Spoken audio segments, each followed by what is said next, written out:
Welcome into Peckham Park at Sharon High School. Sharon High School taking on the Brookline High School Warriors. Falcons and Warriors here in this one. Coming up, I'm Sam Lowenstein alongside Jesse Mayfield-Sheehan for this action. The Warriors coming into this game 3-9, 38th place in Division 1. They have been on a 3-game losing streak as of late. Lost our last game to Walpole 8-2. Sharon 6-6, 39th place in Division 2, had a 5-17 record last year, so definitely, Jesse, significant improvement this year for them. Should be an interesting matchup today.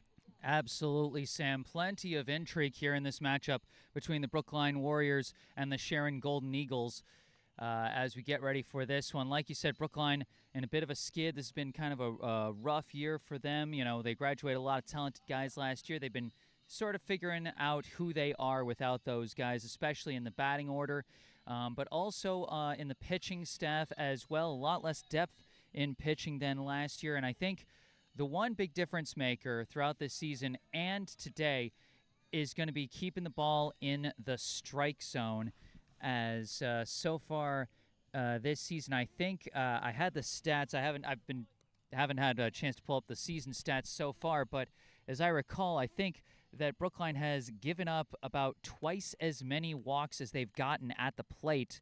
So definitely going to be a key thing here, as yes, so far Brookline pitchers have issued 87 walks and 10 hit-by pitches this season. Offensively, Brookline has drawn 39 walks and 5 hit-by pitches. You think that doesn't make a difference? That's an average of almost 2 free base runners extra per game through these first 12 matchups for Brookline. So control is going to be a big difference maker today.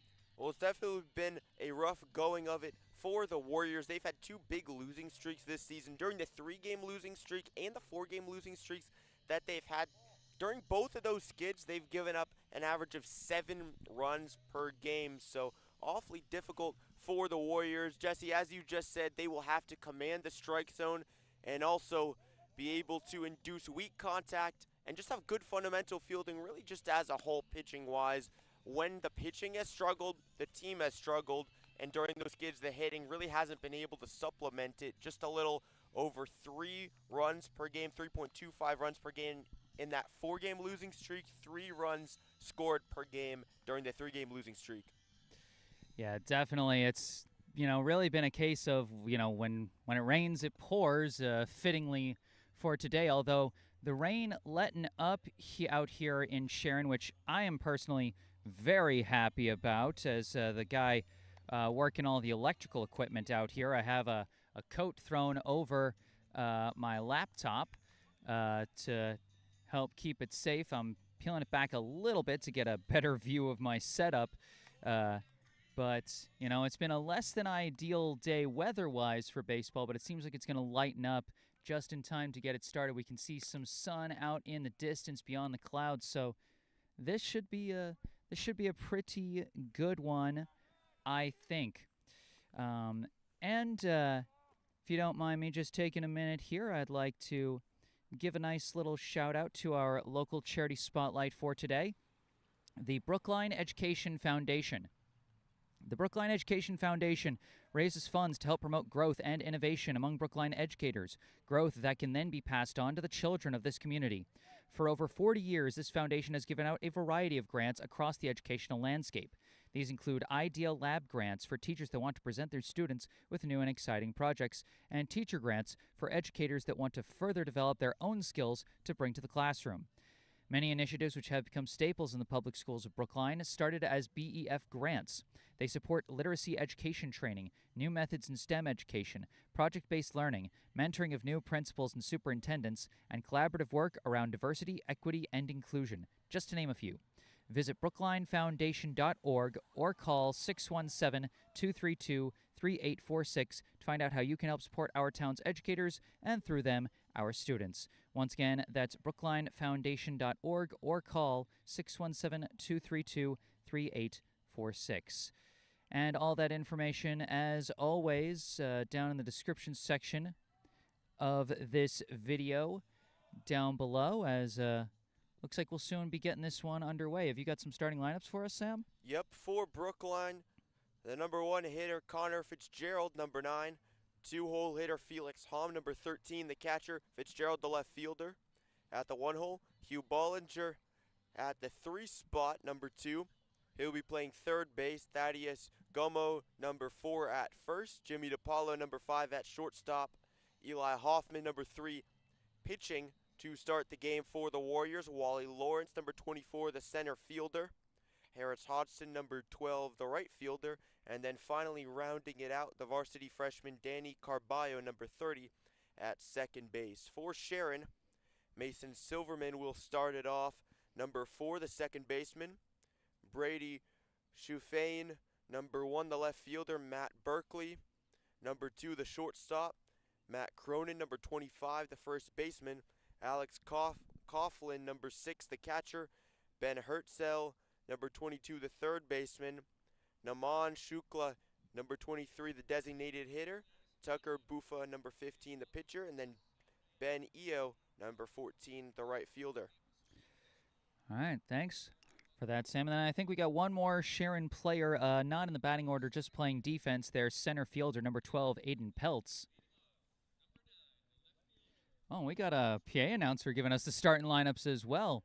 That was aptly timed finish there.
Well, those were the starting lineups in the national anthem. Brookline, the Warriors, and the Sharon Eagles about to begin here in Sharon. Yeah, and this is really starting to turn into at least an acceptable day weather-wise for baseball. We had some tough rain out here throughout the day. I actually wasn't entirely sure I was going to be able to get this stream set up, Sam. I knew the rain was going to let up. I wasn't sure if it was going to let up in time for me to be able to set up my equipment. I actually called you and was like, "Hey, man, if you're driving all the way out to Sharon and I just end up not having the stream, I'm going to feel bad." But luckily everything's kind of worked out in the end, and we're about ready to get this one going here. Exactly, Jesse. It's incredibly lucky that we're here together here in Sharon. I was coming over 30 minutes out in the middle of nowhere on a road in Newton, just thinking, man, it would be an awful shame if I came all the way out here for the stream not to set up. And many props to you for setting up the stream despite the rain. It's incredibly lucky, and I was looking at the weather. I saw 20 minutes it would let up in Newton, but in Sharon it said 40 minutes, so it's extremely lucky. We were cutting this one close, but we've got it set up and we're ready to get this one going. And I got to tell you, man, if you think anywhere in Newton is the middle of nowhere, I don't think you've seen enough of Massachusetts yet. You got to get yourself out to like central and western Mass before you really like understand what middle of nowhere is. Head up to like some of the northern states. Head up to the middle of Maine where Stephen King sets all of his novels, and then you can talk about middle of nowhere, my man. Well, Jesse, I got to say, I'm from North Brookline, you're from South Brookline, so our definitions of middle of nowhere are slightly different. That is also true. That is also true. South Brookline catching a slight stray in there? Okay, man, I see you. It is true. There are no T stops there and like one bus route in the area. So you're not 100% wrong. If you don't have a car, it is the middle of nowhere. If you have a car, it is right in the middle of somewhere relative to the rest of Massachusetts. But I get where you're coming from. It is relative. You have a different scale. Exactly. It's a different scale. It's not a stray. It's just a different scale, and Connor Fitzgerald about to come up. The pitcher, Tucker Buffa, finishing his warm-up, and the game about to begin between the Warriors and Sharon.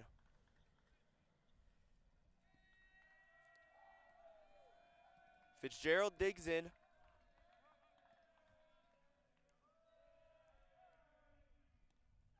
First pitch from Buffa, high and on the outside part of the plate, called the ball 1. Connor Fitzgerald coming off a pretty nice day in that Walpole game. He had a big triple at the plate and a nice diving catch in center field. Fitzgerald lines it to the second baseman who makes the catch. Classic case of good contact, bad placement. Connor Fitzgerald just kind of unlucky there to end up with an out. That was a well-hit ball. Ball just dipped a little bit at the end. Not even a particularly hard catch there from Mason Silverman. Despite the hard contact, here's Felix Hom, the righty, at the plate. Takes ball 1. So count right back to 1-0. Felix Hom so far on the season, as you can see in the bottom center of our screen, a slash line of 250, 302, 250 with 4 RBI. 1-0 to Hom and a big swing and a miss. That's a strong breaking ball there, Jesse, right below the zone. Just died at the end. Yeah, it looks like we're going to see Buffa mixing up his speeds and movements here in this one. 1-1 from Buffa. Pitch low and inside. Big hack and a miss by Hom.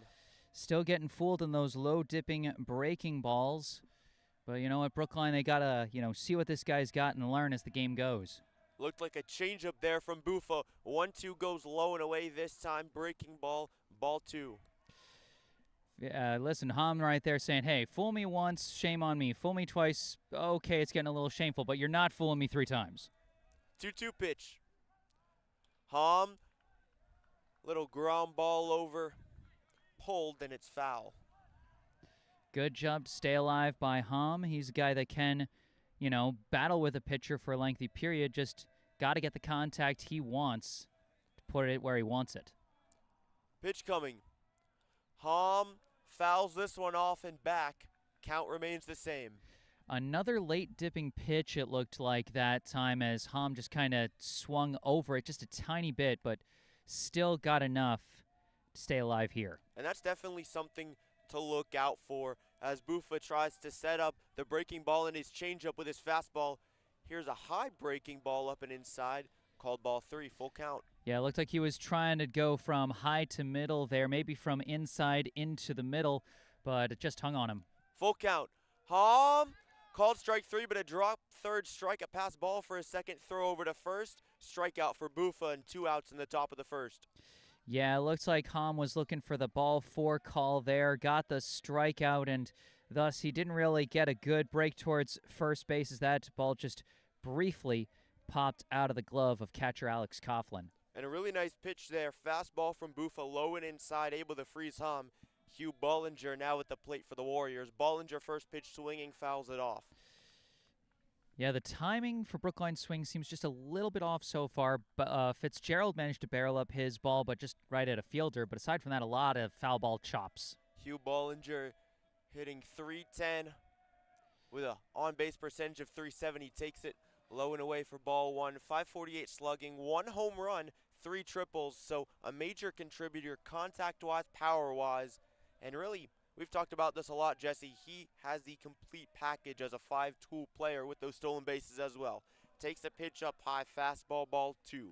Yeah, not a ton of steals so far this season. Brookline hasn't been as aggressive on the base paths. Just 3 steals so far for Bollinger, but 6 runs scored and a team-leading 8 RBI to round out that stat you were talking about. He leads the team in all 3 slash line categories, batting average, on base, and slugging. 2-1 Bollinger. Chopping ground ball over to third, throw to first. Bollinger trying to beat it out. That's the inning. 1-2-3 inning for Bufa. Yeah, that's tough for Brookline, and they have definitely got to learn from these experiences early in the game and adjust because they're swinging on top of a lot of these late dropping balls from Bufa so far. So we'll see how they maybe adjust to his speed and his breaks and see if they can barrel some stuff up later in the game. Well, Bufa earlier in the half inning was able to get some swing and miss. The Warriors, as it went on, they were able to adjust to it. But even so, despite the fact that they were getting contact, Jesse, as we talked about, it wasn't good contact. Yeah, that's the thing. Solid contact from Fitzgerald, just bad placement. But Hom and Bollinger, they kept hitting on top of the ball, and that's how you end up with a routine ground out to third to end the inning for Bollinger there. But it looks like a pitcher they can certainly battle with. We saw a lot of long at-bats in that inning, and, we'll see, again, how the rest of the Brookline lineup adjusts as the information comes in. Now on the mound for the Warriors, Eli Hoffman for the game. Silverman, Shufane, and Berkeley will be the first 3 batters due up for Sharon. Hoffman, so far this season, he's made 3 previous pitching appearances, 2 of them starts. He's got an 0-1 win-loss record, the only pitcher with a save as a reliever so far for Brookline this season. He's pitched 11 total innings over those 3 previous appearances, an ERA of 4.45, a whip of 2.27, both numbers that he would certainly like to be better, but he's got the whole rest of the season to improve those. And he's got 10 strikeouts to round out his stats. And I mentioned it before the game started, Sam, that big thing for Brookline is going to be control. Hoffman has certainly had his fair share of issues finding the strike zone, sometimes gets a bad case of the walk-itis, I guess. And that's definitely something he wants to keep under control, limit the amount of base runners that Sharon gets in this ballgame. And this Sharon team, something to watch out for. They're 5-3 since their 1-3 start that they've had. They've been in a lot of close games. 4.38 runs per game in that stretch, 3.88 runs against. So this can be an awfully pesky team, and it will be important for Hoffman to keep his pitch count low and be able to throw strikes effectively. Indeed. Hoffman about to throw his first pitch. At the plate is Silverman. First pitch from Hoffman takes strike 1 is Silverman. That's good. I like that as a good kind of tone setter there. Hit the zone and attack right away. 0-1 from Hoffman. Silverman takes a changeup down low. That looked more like a fastball to me. That just spiked right into the dirt. May have been. Looked like it had a little bit less velocity, potentially just a weaker fastball. Slipped out a little bit in the wet conditions. 1-1 from Hoffman. Swung on, chopping ground ball over to short, backhander by DePaulo, low throw, and Gummo can't get to it. And a reach. That's tough right there. You don't want to start with an error because, as much as the pitcher knows logically he's got to just keep throwing pitches and not be afraid of contact, there's going to be this little nagging voice in the back of his head saying you've got to take care of this yourself and not chance those kind of plays. Tough throw there from DiPaolo, and Gameau just couldn't quite scoop it off the ground. Sheehan at the plate. Silverman leading off of first. Hoffman looks at him. Silverman now dances a little bit. Called ball one outside. Yeah, this is going to be tough for both pitcher and base runner. Going to be an interesting battle here as Silverman can kind of stay in Hoffman's head. 1-0 pitch, and this one spiked again, ball two. Yeah, you see it's going to his windup's going to be different because there's a runner on base, but also the guy's going to be dancing off the bag in his peripheral vision because he's a lefty pitcher. So Hoffman's got to be able to focus in. 2-0 pitch. This one in the strike zone. Strike 1, 2-1 the count. Liked what I saw from that one from Hoffman. He hasn't made any pickoff throws to first yet, but Silverman knows he's got to keep an eye out for that with a lefty pitcher. Silverman leading off of first. Wind up in a pitch from Hoffman. Low pitch. Ground ball gets through DiPaolo. Runners on first and second now for Sharon. Man, DiPaolo's just got to shake the last two plays off. I know it's about the worst start you could have as a fielder to have back-to-back errors, but you know what? I think that play there was a result of DiPaolo being in his head about the first throwing error. He's thinking, okay, I can redeem myself, get the double play, and so he was thinking about the throw to second before he even had the ball in his glove. Got to slow it down, focus in, and just make the next play, whatever it is. Looked like he turned his body a little bit, Jesse, before he made the play, and that's why the error happened. Yeah, that's just like I said, thought about the throw before he had the ball. Exactly, was thinking about second base. Berkeley here at the plate, strike one taken. Runners on first and second for Sharon. Silverman on second, Sheehan on first. Both reached on errors. Breaking ball here from Hoffman. Looked like a curveball there, just above his zone, ball one. Yeah, I like the idea of going high to middle there, just didn't quite dip enough. 1-1 from Hoffman. Pitch spikes again, and it gets away from Hom. Runners going down to second and third. Both are safe. Bollinger can't make the play. Man, that was a close play at third. Hom was chasing after that ball after it skipped away from him on the wild pitch and almost made it. If the throw had been a little lower and a quicker transition to the tag, might have been made, but not quite. Pitch coming up high, but called a strike. Yeah, 2-2 count now to Berkeley here, but runners at second and third with no outs is really a tough situation to be in. Dangerous situation for Brookline. Runner leading off of third, and it's spiked again by Hoffman. Yet another pitch in the dirt, Jesse, and that's been a big issue for him here in the first inning. Yeah, it's been a big issue for a couple of pitchers for Brookline this season. Definitely something they got to work on as the season goes on. Full count. Pitch coming to Berkeley, and it's a hard shot back at Hoffman. He makes the play over to first. Runners hold. Yeah, good work by Hoffman. Almost took a little too long making sure he held the runners before throwing that ball to first, but he does make the play. That's a big first out get for the pitcher. And I know I talked about how he can't be in his head thinking I got to do it myself, but so far the only out, he really did do it himself. Quite literally, Jesse, and that's a really smart play by Eli Hoffman, able to hold the runners, and yes, it may have been a little anxiety producing with Berkeley coming down to first. He's able to make the play. Hoffman, cool, calm, and collected. And here at the plate is Cronin, the cleanup hitter for Sharon. 1-0 the count. Runners on second and third. Pitch comes outside part of the plate and away, ball two. Yeah.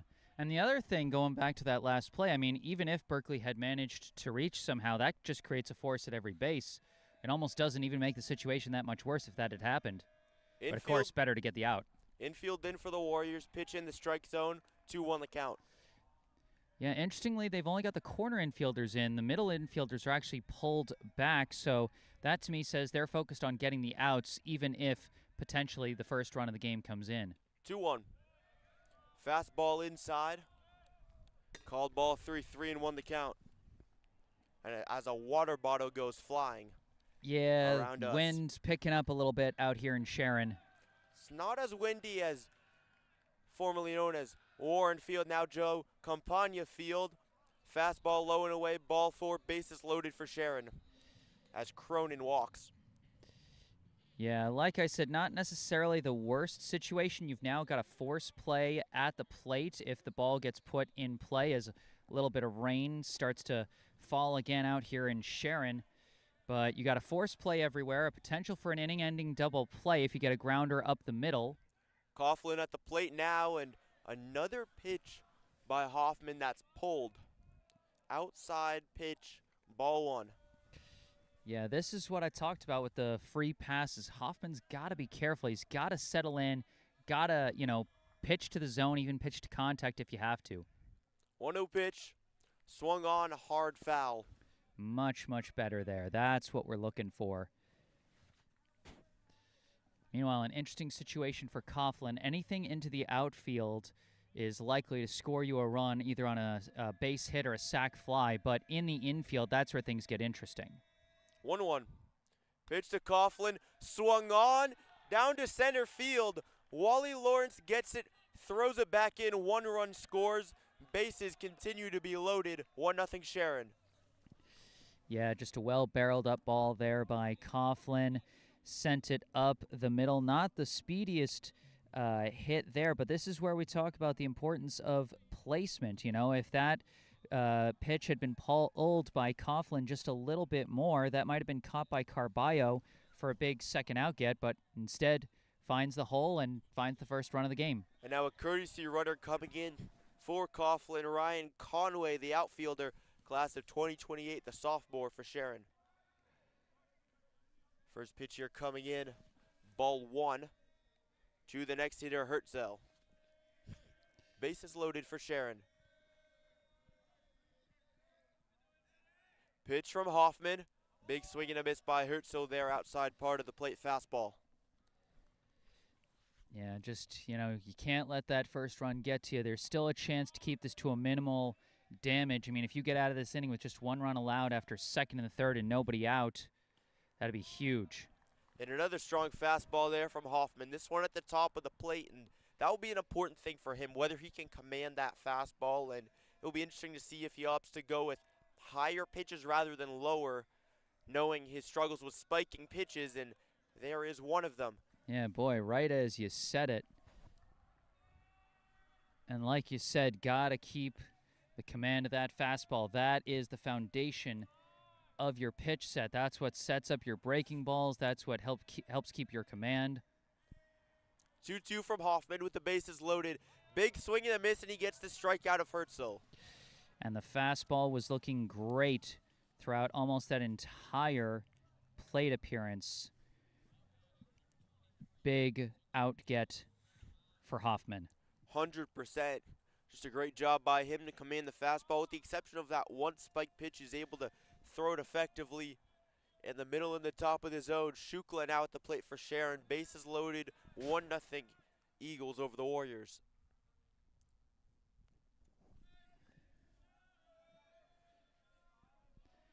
And now you're just looking for a play anywhere if this ball gets put in the field. Hoffman, wild throw, way to the backstop. It pops back, though, and he catches a break.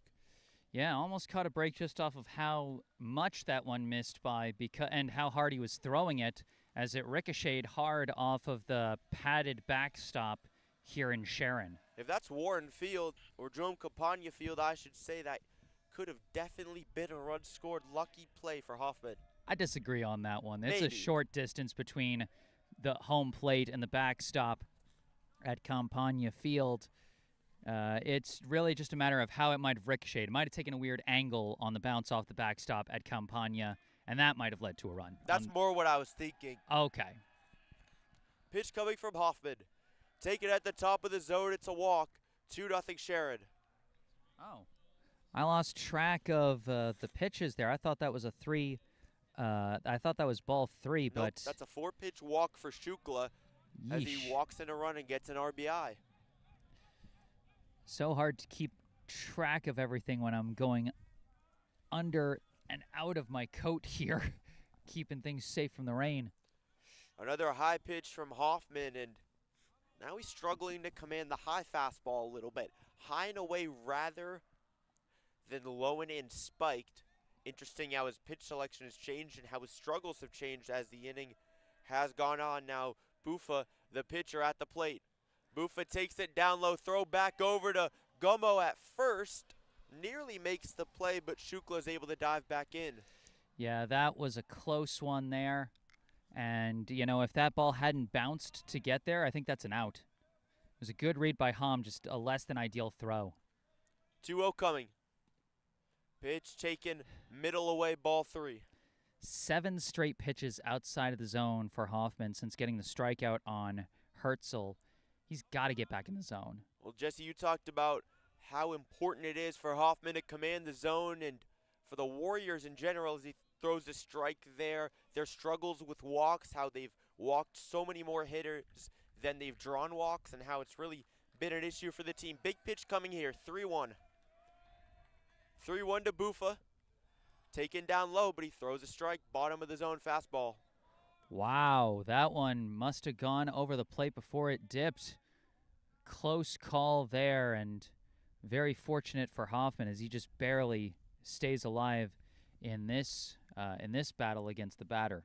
Definitely, and Bufa being awfully patient, Jesse, and rightly so, considering Hoffman's location issues this inning, being okay with taking a strike there. 3-2 with the bases loaded and 2 outs. Pitch from Hoffman, swung on ground ball to second. It goes through the legs of Carballo. And 2 runs come in. 2 runs come in, 4-0 Sharon.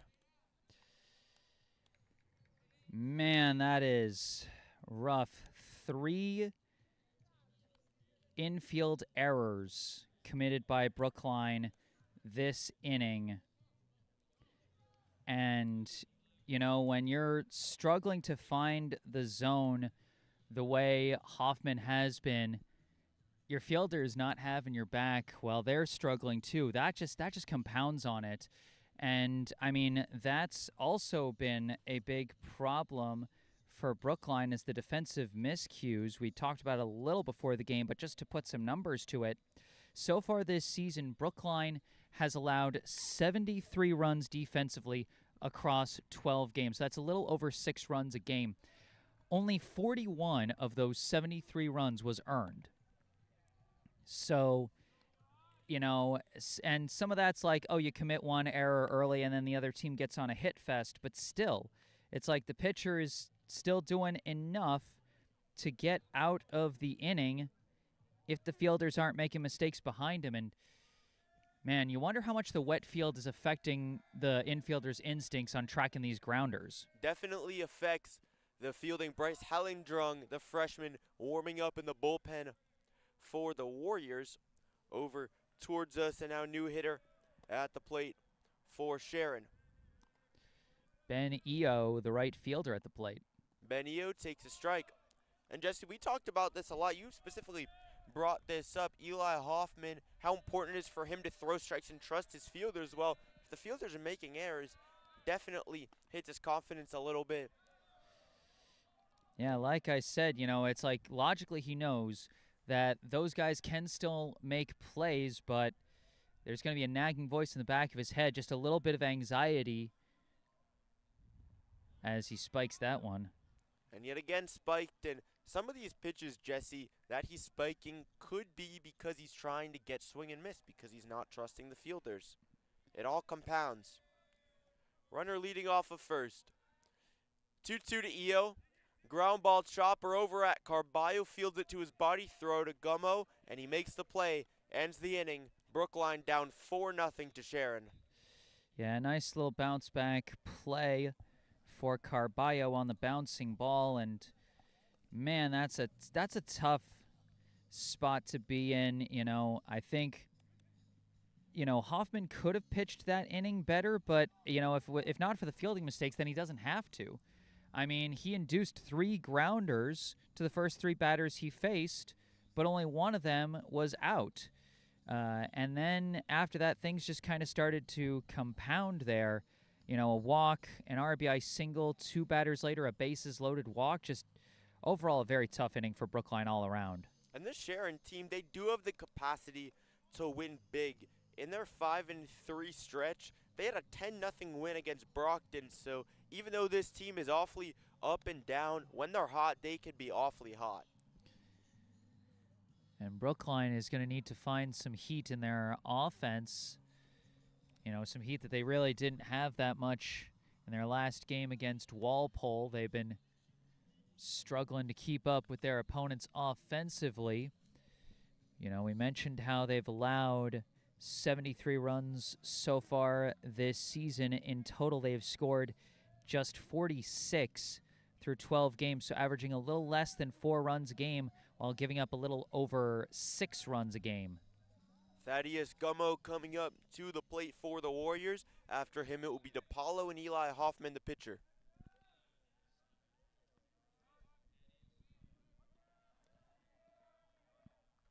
Gummo stands in.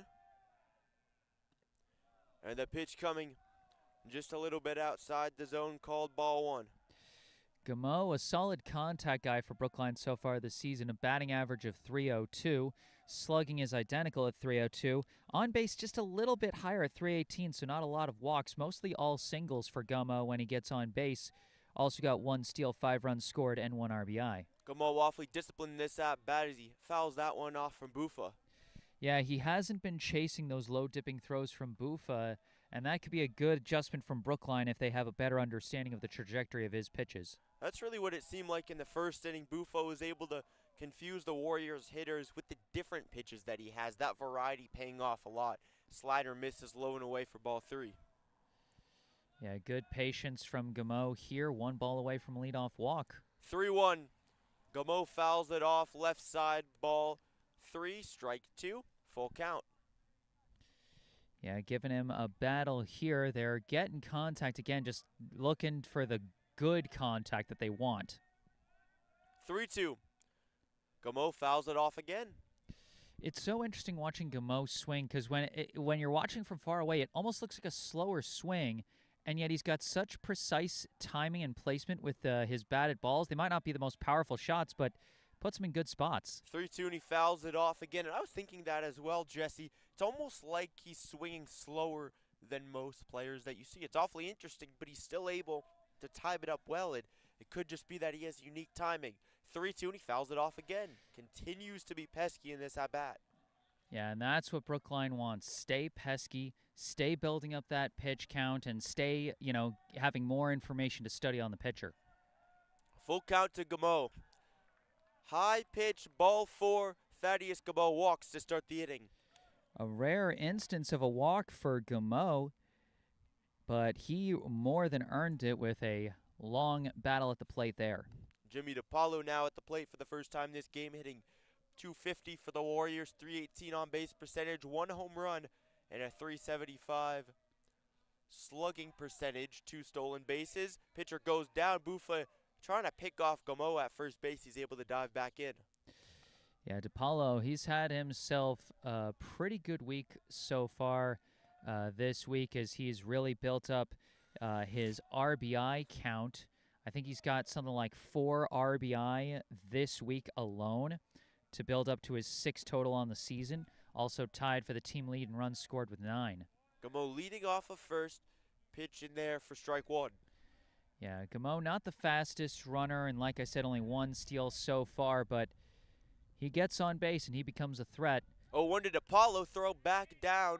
Bufa trying to pick off Gummo, and Thaddeus Gummo moved his feet there trying to get into a better spot to dive back in. He was able to. The 0-1 to DePaulo. Mo takes a few steps over in his lead. DePaulo hard chopping ground ball over to short, throw to second, high throw to first. They cannot complete the double play. Jimmy DePaulo down to first, but a fielder's choice, first out of the inning.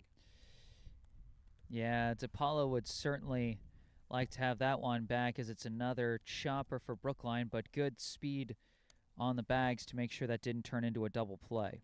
And Bufa's done a great job to pitch to contact here early in this one, inducing almost exclusively weak contact coming from the Warriors, really with the exception of the line shot by Connor Fitzgerald in the first at-bat.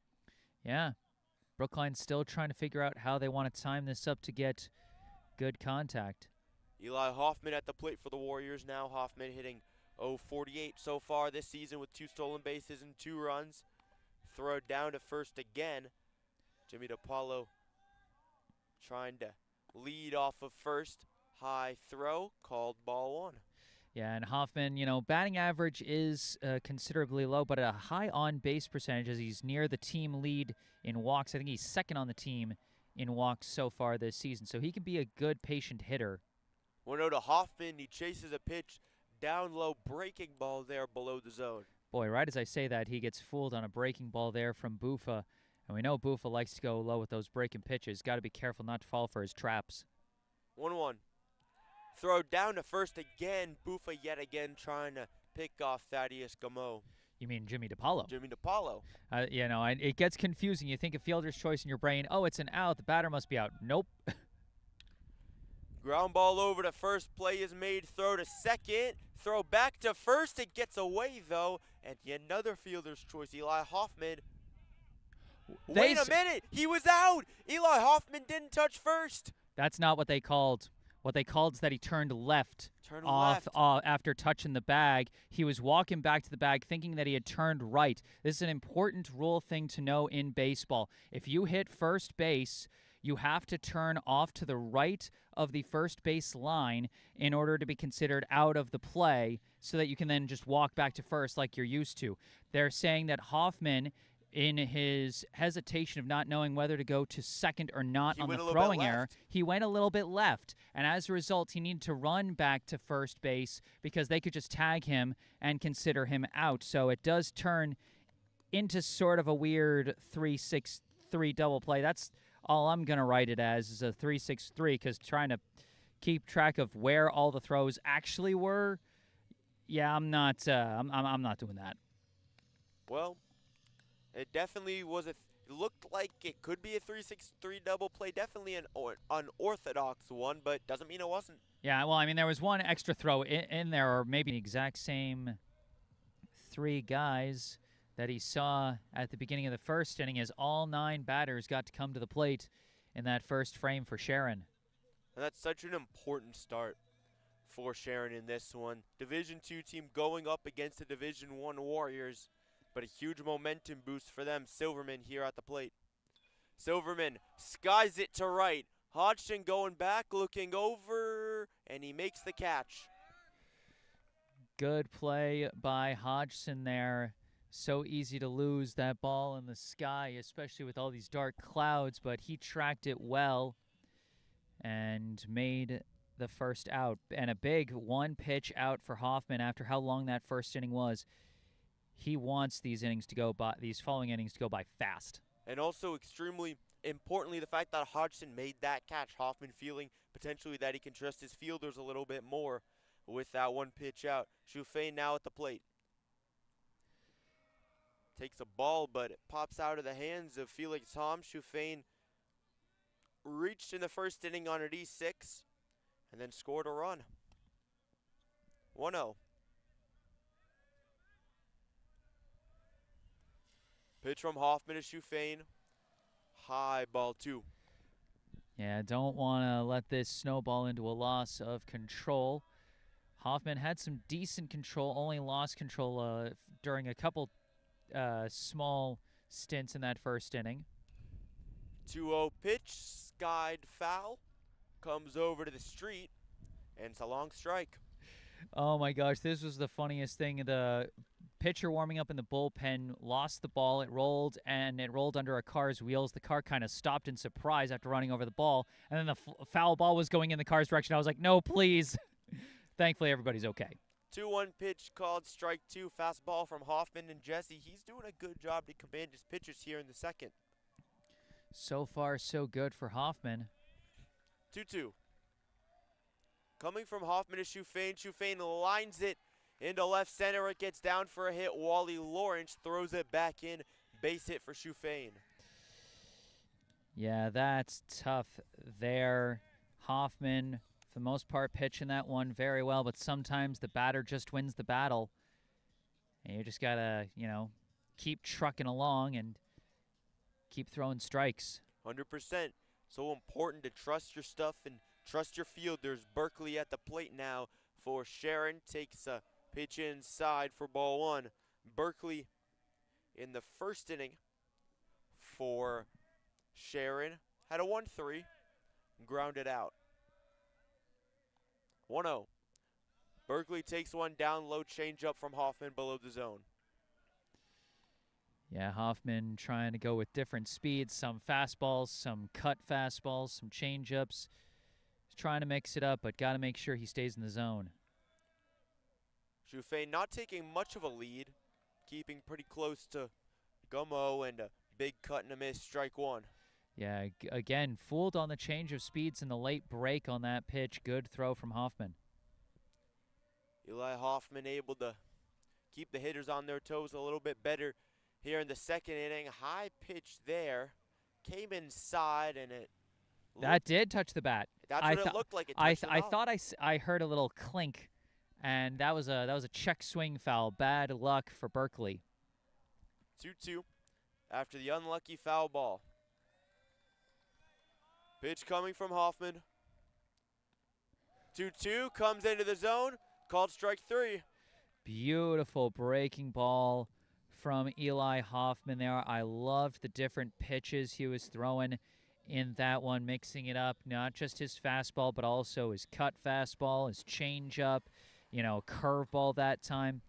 He was mixing it up well and kept the batter off balance. Cronin coming up to the plate, had a walk in the first inning. Scored a run on an E4, drives one out to right field. Hodgson coming over and he makes the catch. Hoffman gets out of the second inning without giving up a run.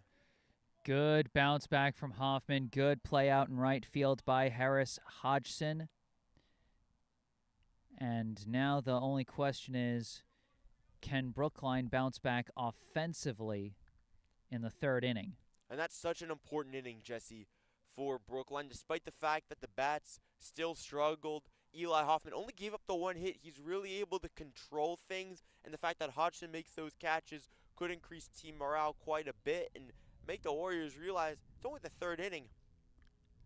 Despite the fact that they're down by 4, a lot of games still to be played. Wally Lawrence coming up, then it will be Hodgson and then Carballo for the Warriors.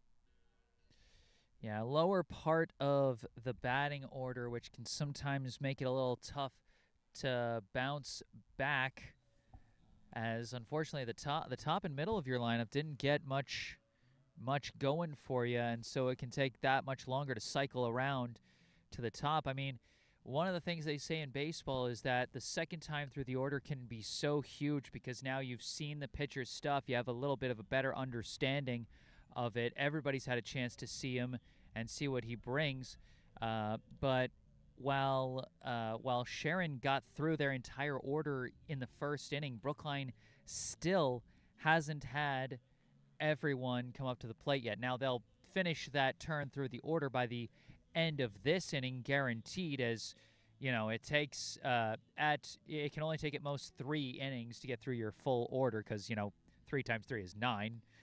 Just to work in some basic first grade math in there. But yeah, the 7, 8, 9 hitters coming up. We'll see if they can produce some magic. Good old-fashioned multiplication tables. Yeah, you gotta love it. Hey, you know what's funny is I remember, I think it was second grade, they were having us be like, okay, you can choose to test yourself on any times tables. There were some that I was ready immediately to test myself on. Like the 2 times table's pretty basic, the 5 times table's pretty easy. But I also was ready with the 7 times tables. Me too. Because of football. My man. A man right after my own heart. I love you, Sam. I was about to say the exact same thing. 7s, they're usually hard for a lot of people. Were awfully easy for me knowing football. Wally Lawrence here at the plate to start the third inning. Pitch from Bufa, Breaking ball outside, ball one. Lawrence, so far this season, his batting average, his slash line numbers have dropped quite a bit the past few games. Now a batting average of 189, on base 250, slugging 216 to go with 3 steals, 6 runs, and 5 RBIs. So those last 2 numbers show he's been a productive force on this offense, just his bat's gone a little cold of late. 2-0 pitch inside to Lawrence, and he's worked himself a 3-0 count here to start the third inning. And you know what? However you can get on base, that's what you want to do. Put pressure on the pitcher, set up the guys at the top of the order to make plays. 3-0, and again an inside fastball. Another inside one, and it's ball 4, a 4-pitch walk for Wally Lawrence.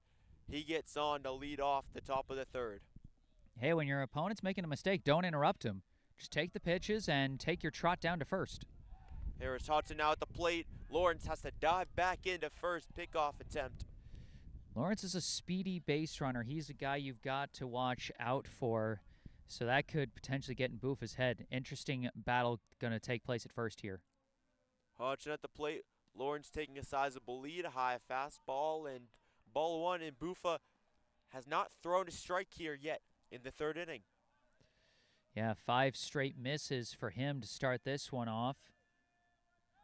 Throw back down to first yet again. Lawrence able to dive back in and get back to first base just with his right hand. Another ball. Yeah, Harris Hodgson so far this season just 1 base hit, but he has drawn 3 walks. So, you know, like I said, however you can get on base is good for your team here. 2-0. Lawrence leading off of first. Pitch from Bufa to Hodgson. Another ball. Lone inside, throwing back down to first, and Lawrence just avoids the tag. Yeah, Lawrence was kind of daring him there, not immediately going back to first after the pitch was thrown, and the catcher was like, okay, you dare me? I dare back, and Lawrence just barely getting back safe. 3-0. Pitch to Hodgson. Inside again in 2 straight 4-pitch walks for the Warriors. First Lawrence, who's on second now, and then Harris Hodgson. Wow, and a meeting in the infield, and this, you got to settle your guy down. This is not how you want to start an inning. 4 straight balls twice, so back to our times tables, that's 4 times 2 is 8 straight balls for Bufa on this one. And, you know, we saw at times with Hoffman, things almost cascading on him at different points. And we've seen that with other Brookline pitchers throughout this season. Now going the other way as Brookline gets 2 straight free passes to start this one. And, you know, they're almost back to the top of their order with some of their top hitters about to be due up. It'll be interesting to see how the freshman Danny Carballo handles this at bat. They might go for a sac bunt here, actually. They might. First and second, no outs. I wouldn't be surprised. Interesting point. It's been really the opposite of the first 2 innings for Bufa, where he was able to command the strike zone. The complete opposite, and you are right, Jesse. Carballo going for a bunt attempt, fouls it off, strike 1. Yeah, classic strategy. You got 2 runners on. You want to get them both in scoring position and eliminate the force at the foremost bases. Classic play, especially when your number 9 hitter's up. 0-1. Lawrence on second. Hodgson on first, pulls back the bunt down in the dirt, and just playing some small mind games with Bufa there. Yeah, that's the thing. He's going to throw hard on every pitch because the harder pitches are more difficult to get the bunt you want on them, and also you know, less time to pull back if it's pitch outside the zone. 1-1. Pitch again. This time he lays down the bunt down the left side. Throw to first. Runners advance to second and third. Successful sacrifice bunt for Danny Carballo. Good job by Carballo squaring that one up, and, you know, almost gave himself a chance to run down to first, but you know what? Did his job, got the runners along, and now the top of the order coming up with 2 in scoring position. Really good situation here for the Brookline Warriors, and an awfully great job there from the bottom of the order.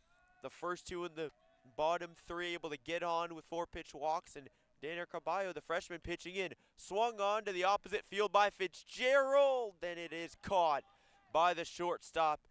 Makes the play and gets all the way back there to make it Boy, that's a big momentum shifting catch there from Matt Berkeley, as that one almost had enough on it to drop in no man's land for a hit, but just not quite. And now 2 outs. Brookline's got one last chance to try and take advantage of 2 runners on. Great job there by Berkeley to track the ball.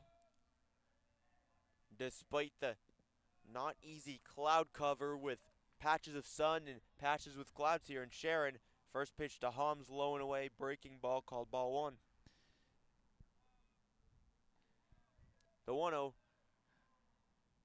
Ham last time up, he gave Bufa a battle, but ultimately finished with a strikeout.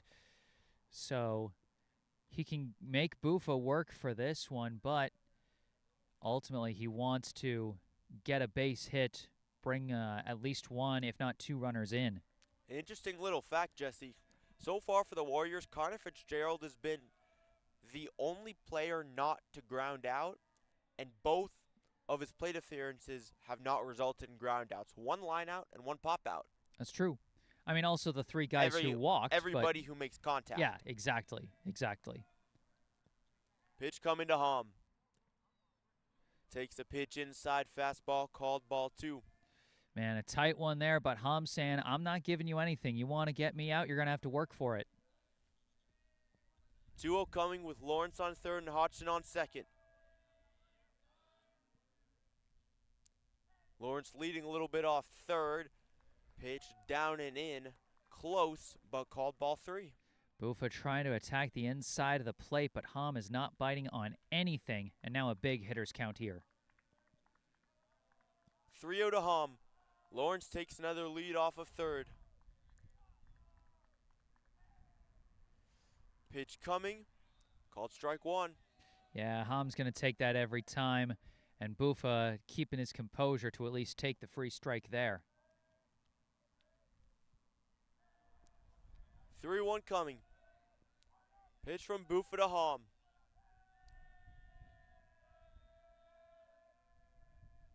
He deals, and Ham, hard line shot down the third base line. It gets down for a hit.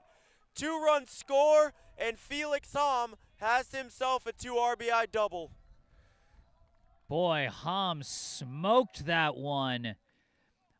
For a second, I thought maybe the third baseman was going to snag that one and rob him, but no, it goes all the way deep down the left field line. 2 runs in, a clutch play from the co-captain there to cut the deficit in half. Huge hit for Felix Ham, and the courtesy runner Bryce Hellingdrung, the freshman, coming into the game on second now, leading off of second base. And who else but Hugh Bollinger at the plate for the Warriors.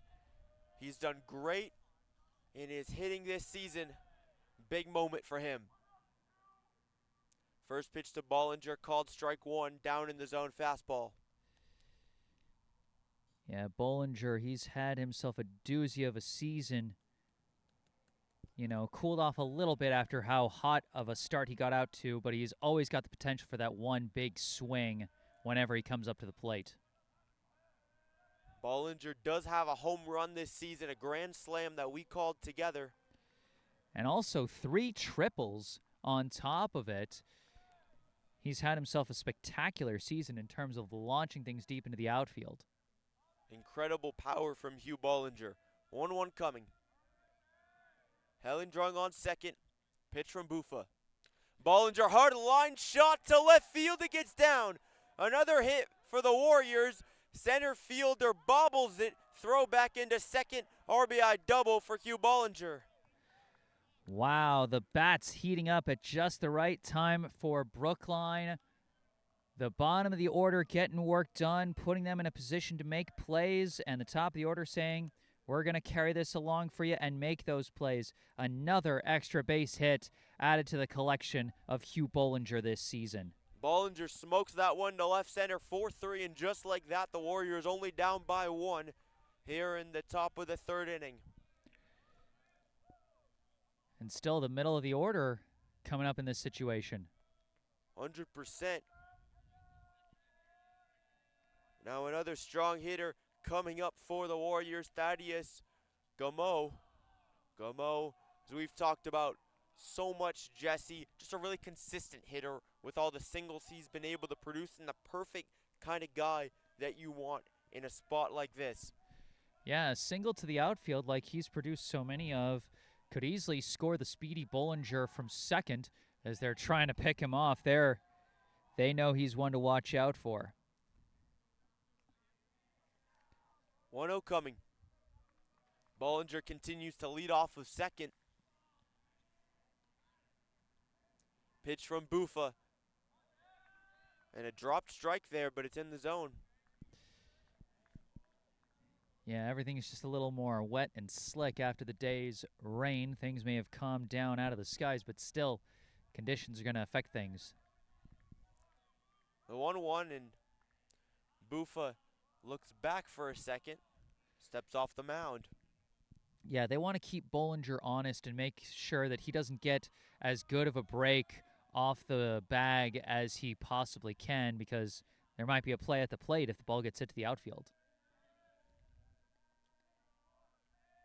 The 1-1.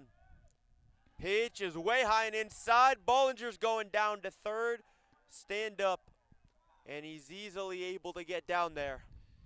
Yeah, wild pitch there from Buffa. That one just got way away from where he wanted it. Buffa just lost his control after two really strong commanding innings in the first and the second. He's had struggle with command here in the third. 2-1. Buffa keeping Bollinger honest yet again. Just steps off for a second. Both teams getting into it. Tight spot here. 1-run ball game, 2 outs. The tying run just 90 feet away. 2-1. Bollinger leads off of third. Gameau, and yet again he gets another hit. Bollinger scores. Gameau's going down to second. Fielder throws it in. RBI double. Thaddeus Gameau, and the Warriors tied at 4. Wow, what a time to have your first varsity career extra base hit. Thaddeus Gameau with a missile down the left field line. 3 straight RBI doubles for the Brookline Bats as they have really caught fire here in the third to tie this one up. An absolute power streak for the Warriors with another big, powerful hitter coming up in DePaulo. And that's going to be the end of the day for Buffa. Interesting day for Buffa. He goes 2 awfully commanding, dominant innings, and then right in the third, we talked about it, 4-pitch walk. That's not how you want to start an inning, considering he had 2 4-pitch walks. Yeah. And then from there, the Warriors were able to really take advantage. Man, Sam, what could possibly be worse than a 4-pitch walk to start the inning? I know, 2 4-pitch walks to start the inning. And yeah, when you don't take the gimme of facing the potentially weaker hitters at the bottom of the order, you don't take advantage of that. And once you cycle around to the top, guys can punish you, and that's exactly what Brookline has done here. Shout out to the guys at the bottom of the order for setting the tone at the start, just letting the pitcher make mistakes in front of them. And now we've got our new pitcher warming up on the hill here, number 17, Will Toby. And Jesse, big shout out to Danny Carballo for laying down a great sacrifice bunt at the bottom of the order. Really set up everything with the runners in scoring position for the Warriors. Yeah, and then of course, big hits up and down the board here. Yeah, the pop out from Fitzgerald put them in a tight spot with 2 outs, and I was wondering if Brookline was even going to get a run this inning, but then big shot from Hom, big shot from Bollinger, big shot from Gameau. 3 doubles in a row, all of them to the left side of the outfield. Bollinger into left center, the other 2 down the left field line. And for Hom and Gameau, each getting their first extra base hit of the season. And for Gameau, his first varsity career extra base hit. Big play there. Jimmy DePaulo, another strong power hitter coming up for the Warriors. DePaulo has a home run already on this season. And with the new pitcher, Toby, coming in, first pitch is down for ball 1. Yeah, this is a tight spot for a reliever to come in. Yes, you only need one out to get out of the inning, so it's not the worst possible situation, but you do have an inherited runner in scoring position in a tie ball game, and you've only got so much time to really find your rhythm and get your stuff. 1-0 coming. DePaulo lines it to left field, and what a diving attempt and catch. Oh, for a second I thought he was reaching back to pick up the ball. I was like, did he drop that? But no, a spectacular circus catch in left by Mayfield-Sheehan to really rob DePaulo of a potential hit there and end the inning. Well, that's exactly what it looked like to me as well. I was wondering, wait a minute, may have dropped it, but Sheehan able to come through with the catch to end the inning and really save Sharon there.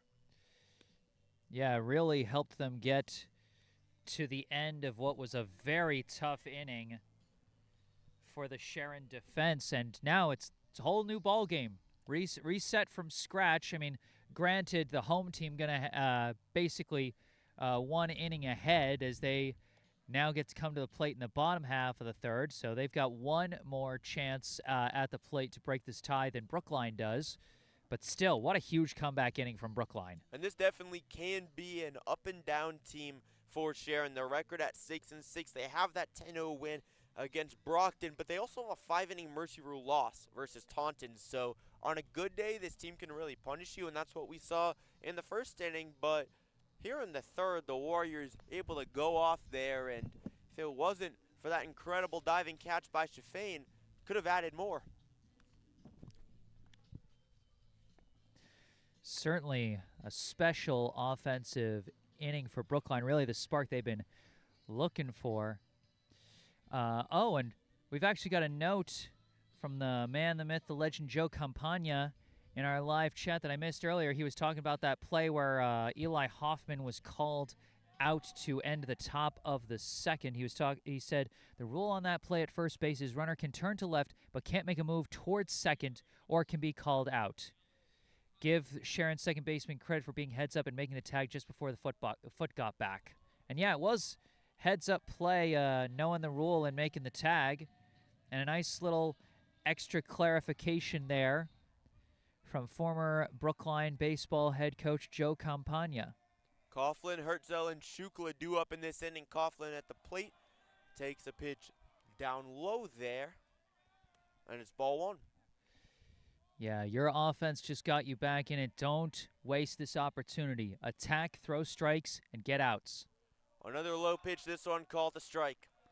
Yeah, definitely got that one up a little bit more and enough into the zone. Well-located pitch there for Eli Hoffman. The type of pitch that can induce a ground ball as he was able to so well at different points in this game. Ball two there, breaking ball just misses outside. Coughlin, of course, got the RBI single his last time at the plate and later came in to score on the E4. 2-1. Coming from Hoffman, a hard ground ball over to Carballo at second. Easy throw over to Gummo, and he makes the play. First out of the inning for the Warriors. And, you know, a routine ground out might not seem like the kind of play that can really help continue the momentum for a team, but you know what? The defensive mistakes that Brookline had early in the infield, to see a ground ball actually play out like a routine ground out is really good for settling down your pitcher and allowing him to keep attacking. Well, one important thing weather-wise is things have really cleared up. The raindrops have stopped, and you gotta think Jesse makes the Warriors' fielding efforts much easier. For sure. Hertzel at the plate after the 4-3 from Coughlin ground out. 0-1, this one down low, bounces away, ball one. You know what? If a ball is going to get past Felix Hom, I am perfectly fine with it happening while there are no runners on base. Overall, Hom has been very strong this season at keeping balls in front of him. Even the one wild pitch that we've had so far today that allowed runners to advance, it was just that it bounced so hard away from Hom that it gave enough of an opening for the runners to advance. It still didn't get past him. 1-1. Pitch from Hoffman. Big cut and a miss. Hertzel just laid on that fastball, geared up by Hoffman. Yeah, Hoffman's really been mixing up his pitch as well, and he's liked to attack that low inside part so far. Pitch coming from Hoffman, down low, breaking ball there, and he bounces it yet again. And the thing that's different about these bouncing pitches from Hoffman is they're controlled. It's not because he's trying to overcompensate, he's just trying to get swing and miss, and rightly so. 2-2. Pitch, big swing and a miss, and that's exactly what he's able to do. Sets up the fastball with the breaking ball and gets the strikeout. Yeah, again, the ability to mix up pitches from Hoffman, it really stems from the confidence that he's got. His team had his back, got him back into a tie game. His fielder's starting to have his back. He can really start to go to work and throw batters off and make the plays he wants. Pitch coming from Hoffman. First pitch to Shukla, up high there. And it's called ball one. 1-0. No runners on, 2 outs in the bottom of the third inning, 4-4 game. This one's bounced yet again from Hoffman, and at different times it's to set up other pitches. At sometimes he just spikes it a little bit. 2-0. Brookline fielders readied, and this pitch is wild, way high and away. Fastball missed. Hom made a really nice diving stop, despite the fact that there's no runners on. I think I've got the count wrong here. It looks like, according to the scoreboard, it's 2-1. 2-1. Inside part of the plate. Called strike two. Yep. It's so tough. The first base coach kind of obscuring my view of the ump, so I can't see what he's calling. That's why you have a team. Whether you can see it or I can see it, depending on where he is located. A little pop-up over towards DePaulo. He backs up and makes the catch. Falls to his knees at the end of the play. A really tough play for Jimmy DePaulo, but he's able to make it. Yeah, we've had a few fly balls that have been not quite routine, and good extra effort from DePaulo there at the end as the ball just a little bit out of reach from where he initially thought it was going to be. Backtracks further, good reach, makes the catch. Well, Sharon has had a couple of those plays. They've been able to make them, and Brookline's fielding has really improved in this one ever since the beginning of the game.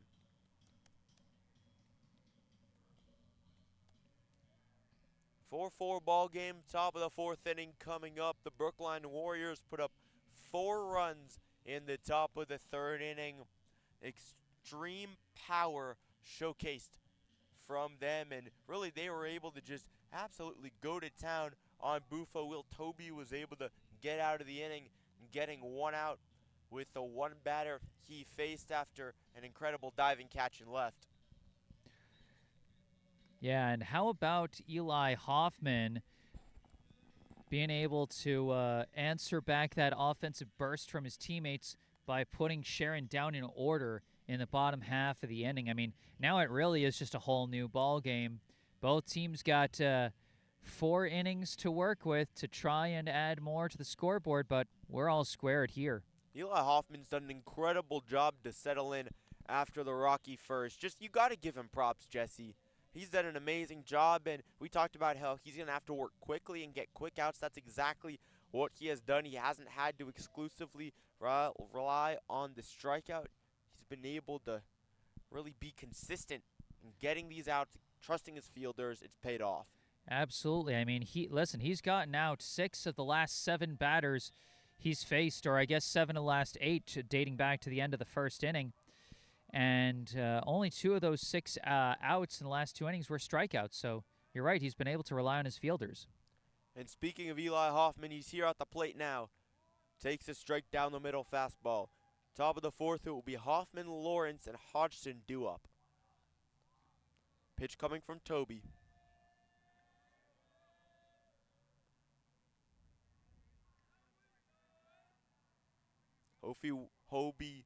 Toby waits a sec. Pitches a breaking ball, slider low and away, called ball 1. Yeah, Hoffman, of course, he had that weird play the last time he was up, grounded into what seemed like a fielder's choice until he was called for slightly advancing towards second and was tagged out going back to first. 1-2 coming to Hoffman.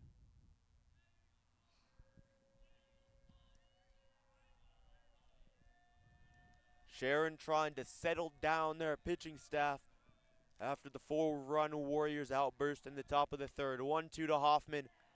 Big cut and a miss as he strikes out.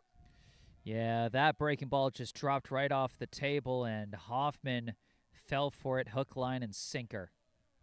And a great job by the catcher there for Sharon, Alex Coughlin. Able to reach down to grab it, prevent even a drop third strike, and a chance for Hoffman to advance.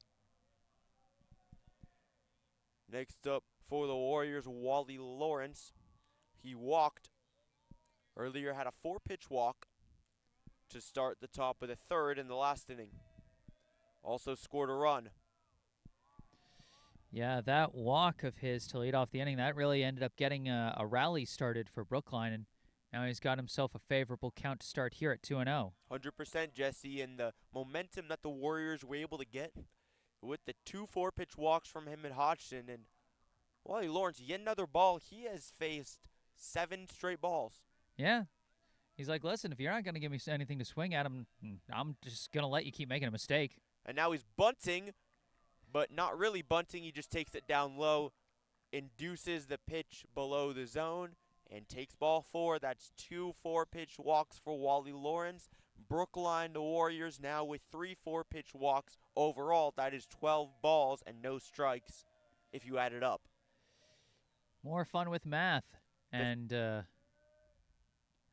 Wally Lawrence, such a scamp, really, there, showing the bunt. This is a thing he's been doing all season, showing bunt, knowing the pitcher knows that he's going to pull it back, but just doing it anyway to get in the pitcher's head. Throw back down to first. Lawrence able to dive back in, and I really feel the theme of this game, Jesse, has been timetables. First grade math. Yeah, we're we can have some fun with math. Math can be fun. Look at all the numbers on your screen in a sports game. Math can be fun.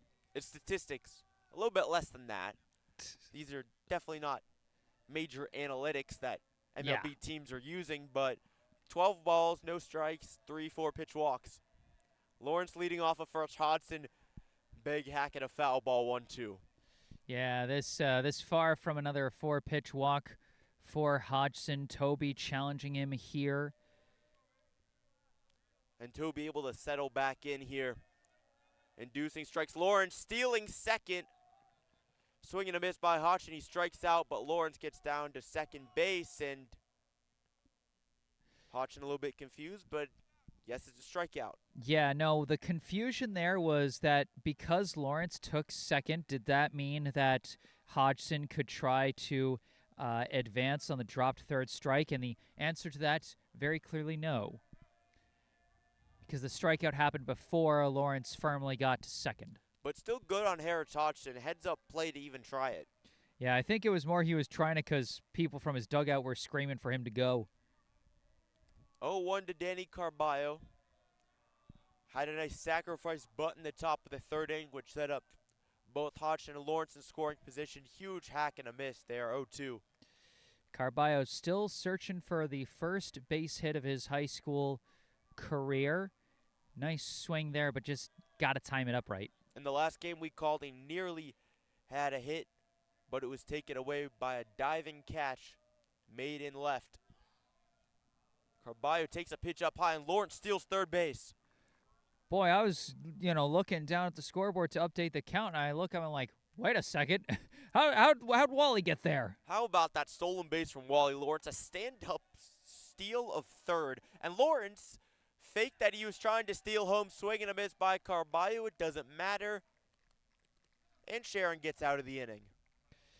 Yeah, again, Wally Lawrence staying in the defense's head as much as he can, but ultimately not enough as Toby strikes out the side. Really nice job there by Toby to adjust. Bufa had the troubles with the 4-pitch walks. Toby gave up one of them, but after that, he's able to shut down the Warriors. And Toby will be the first hitter due up in the bottom of the fourth inning, replacing Bufa.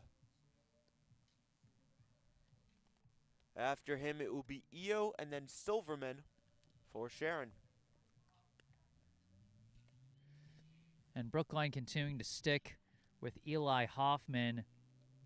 The effort he has made to bounce back after a rough first inning has truly been a sight to see. And we got a defensive replacement out in the outfield as it looks like Max Kaufman coming into right field, Connor Fitzgerald moving to center.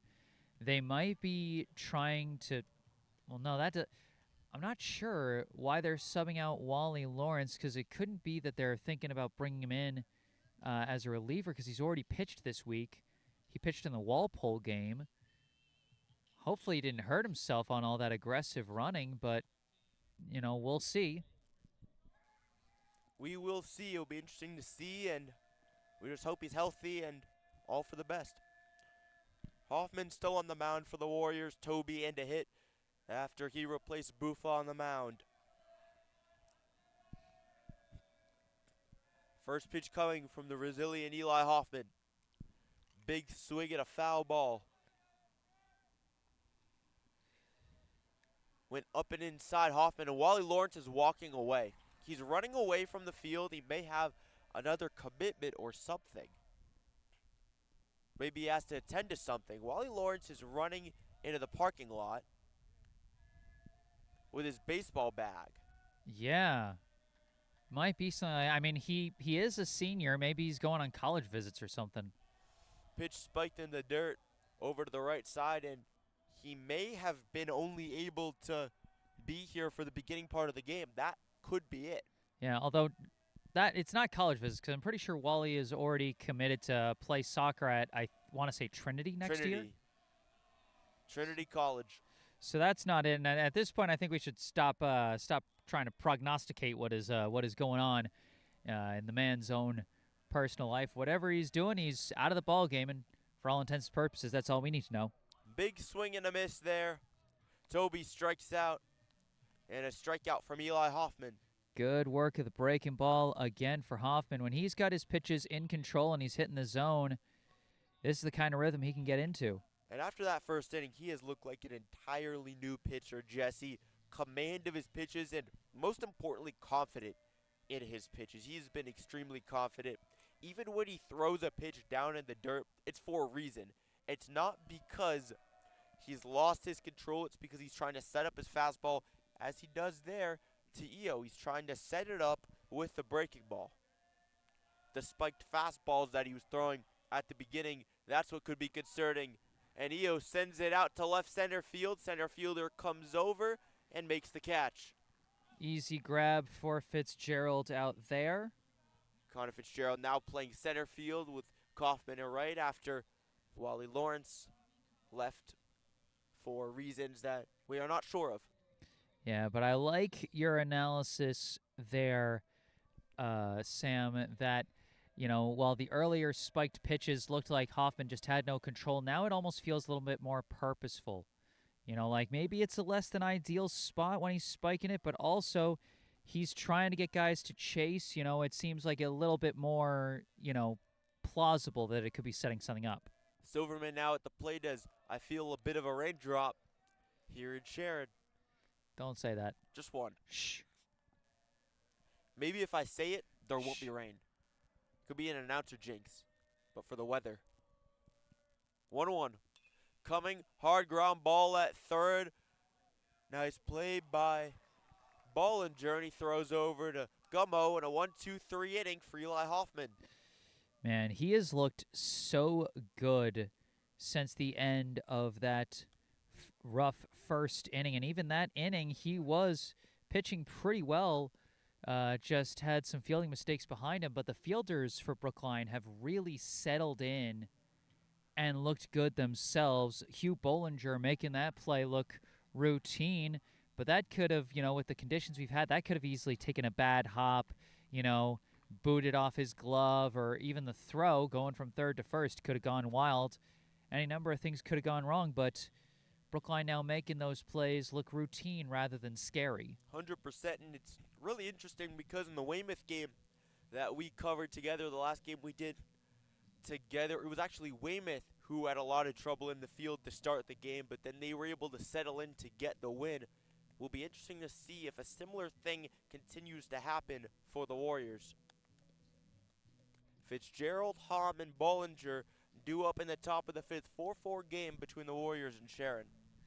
Yeah, and boy, if you're Brookline, this is where you want to attack. The top of your order, the guys who had the most explosive plays so far in this game as part of your comeback rally. Yeah, your top guys aren't coming up in a situation where guys are already on base, but, you know, you can make some plays here, and you can set up the middle of the order to potentially bring you in.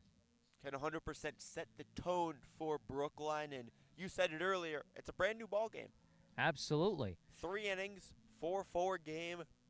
Pretty similar stories in some ways, at least, for both teams. Definitely not the fielding-wise, but both teams with a 4 spot.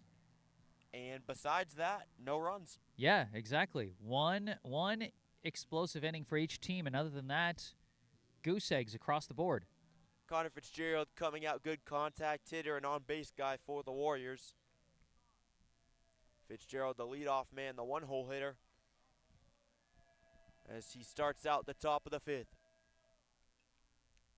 First pitch, it hits him. Hit him in the back. Fitzgerald goes down to first. Wow, and that's where being a lefty going up against a lefty can actually pay off in some way. Toby trying to go for an inside to middle breaking ball, and it hangs on him completely. Ends up beating the guy, and now Brookline, free gift base runner.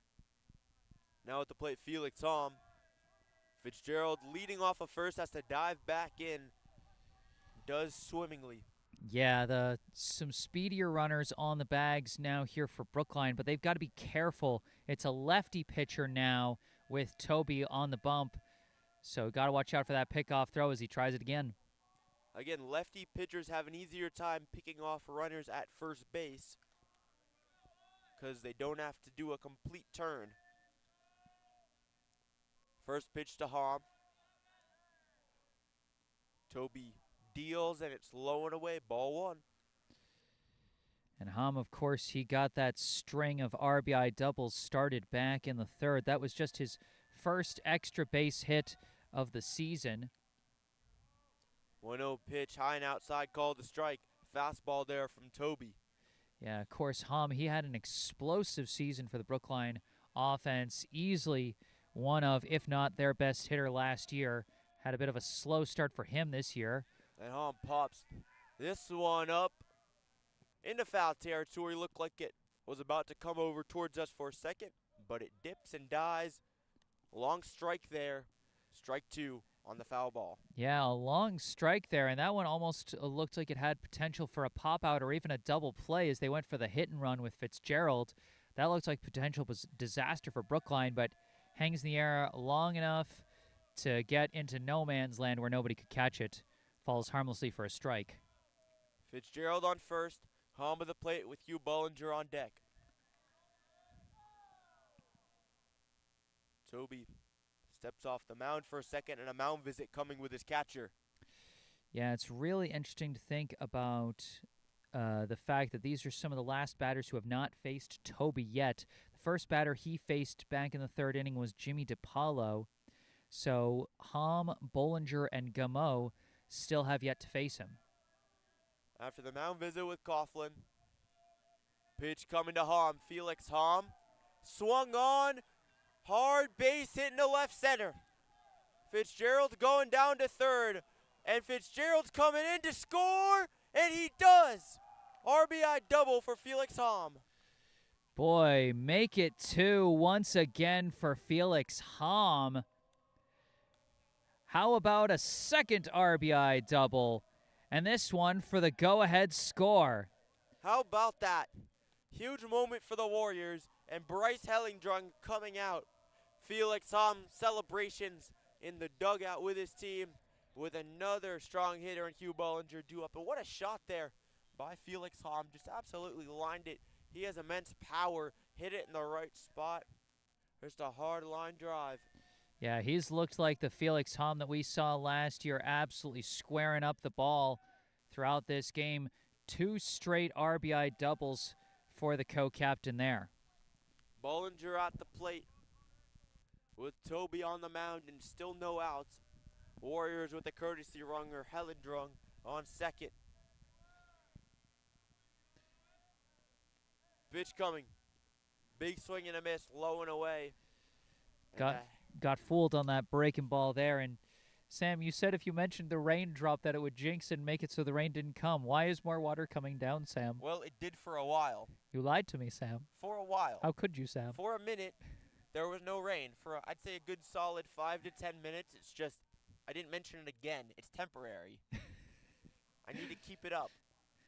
The spell only lasts for a certain number of seconds, and then it enters its cooldown phase. Is that what you're trying to tell me? Exactly. When you think about it, if there's an announcer jinx, doesn't last forever. Hard ground ball, and what a play at second. Throw over to first. Helen Drung advances to third base. But, Jesse, when you think about it, if there's an announcer jinx, say it's a kicker. Let's say the Justin Tucker announcer jinx.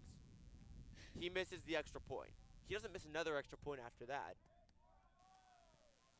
There's only a limited time period, and it might not be exactly, but for something like the rain, you can't really quantify it. This is what we get for trying to announce or jinx the weather. Now at the plate, Thaddeus Gameau had an RBI double back in the third inning for the Warriors. Here at the plate with Helen Drung on third. Pitch from Toby. 5-4 Warriors in the game. High and away fastball, called ball 2. Yeah, and going back to that last play, it was good contact from Bollinger. If it was just a little bit more to the left, it might have gone through the gap up the middle for a potential RBI single, but good stab at it by Silverman at second. Awfully nice play by him. Prevented another run from potentially scoring in Helen Drung, but still a dangerous situation for the Warriors potentially. 2-1 here to Gameau. Gameau pops it up in the infield, and the catch is made. Second out of the inning there. The shortstop, Matt Berkeley, with the grab. Yeah, Gameau seemed like he got jammed inside on that one, leading to the pop out. Good pitch from Toby there, and now every Brookline hitter has had a chance to face him once. As he cycles back to the first batter he faced, DePaulo. DePaulo at the plate in a big spot for the Warriors. Takes a strike on a changeup on the outside part of the zone. Yeah, Toby's really been mixing in a lot of those off-speed and breaking ball pitches. The 0-1. DePaulo takes it up and away. Ball 1. Yeah, it looked like he was trying to go for the breaking ball again, and that one just kind of hung on him. 1-1 pitch with a pitcher warming up in the bullpen for Sharon. Hard shot over towards third. Run scores. DePaulo with an RBI single. Good piece of hitting from DePaulo there, and that, Sam, is why they call that part of the field the hot corner. Sometimes a ball just comes at you sizzling, and never know. Got to be ready for it. Got right through third base there. Hard shot from Jimmy DePaulo, and DePaulo now stealing. Could be caught in a rundown, but he steals second base anyway. Incredible work from Jimmy DePaulo. Boy, no hesitation in that young man. Just took off immediately, even before a pitch was thrown. He's like, hey, I know I just got here, but don't forget about me. I'm attacking. Exactly. Continues to add pressure with Eli Hoffman at the plate. Just like that, the Warriors with DePaulo in scoring position already have 2 in this inning.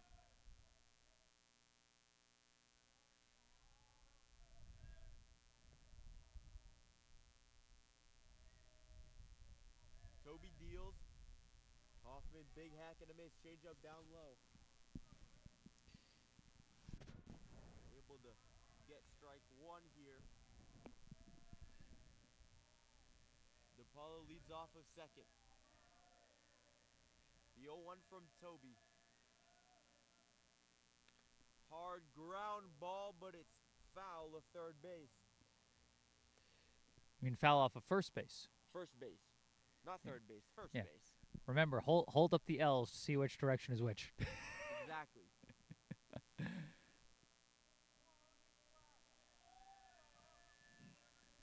As the rain is held up, Toby pitching here. And foul ball over.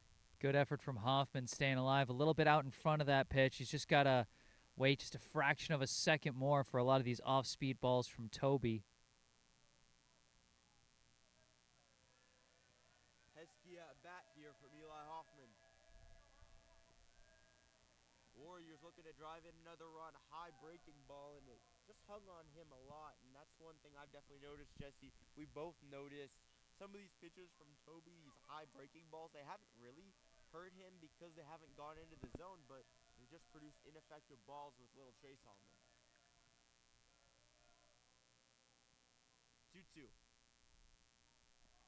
Warriors with 2 runs here in the top of the 5th already.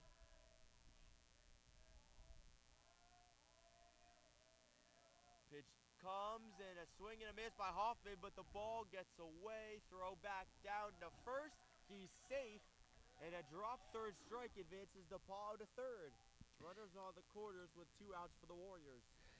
Great awareness from Hoffman. The runner's not at first, so you can run on that one.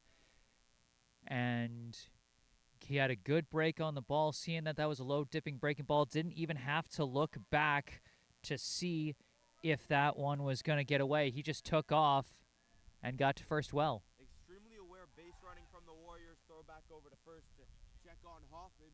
And an incredible job, Jesse, by Jimmy DePaulo to steal second base, no hesitation.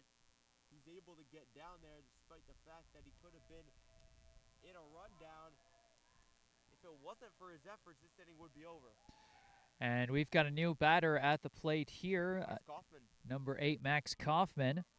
So far this season, Kaufman with a slash line of 179, 303, 179, a team-high 5 steals to go with 5 runs and 4 RBI. Runners on the corners. Kaufman takes it inside. Kaufman came replacing Lawrence with some interesting fielding configurations, moving around things in the outfield with Connor Fitzgerald. 1-0 to Kaufman. Kaufman, the junior, takes it up high. Another hanging but too high breaking ball. It's almost too high to become an issue because it's so high it's not necessarily hanging. Or hanging back into the zone, as I should say. 2-0. Pitch from Toby. Kaufman takes a fastball strike.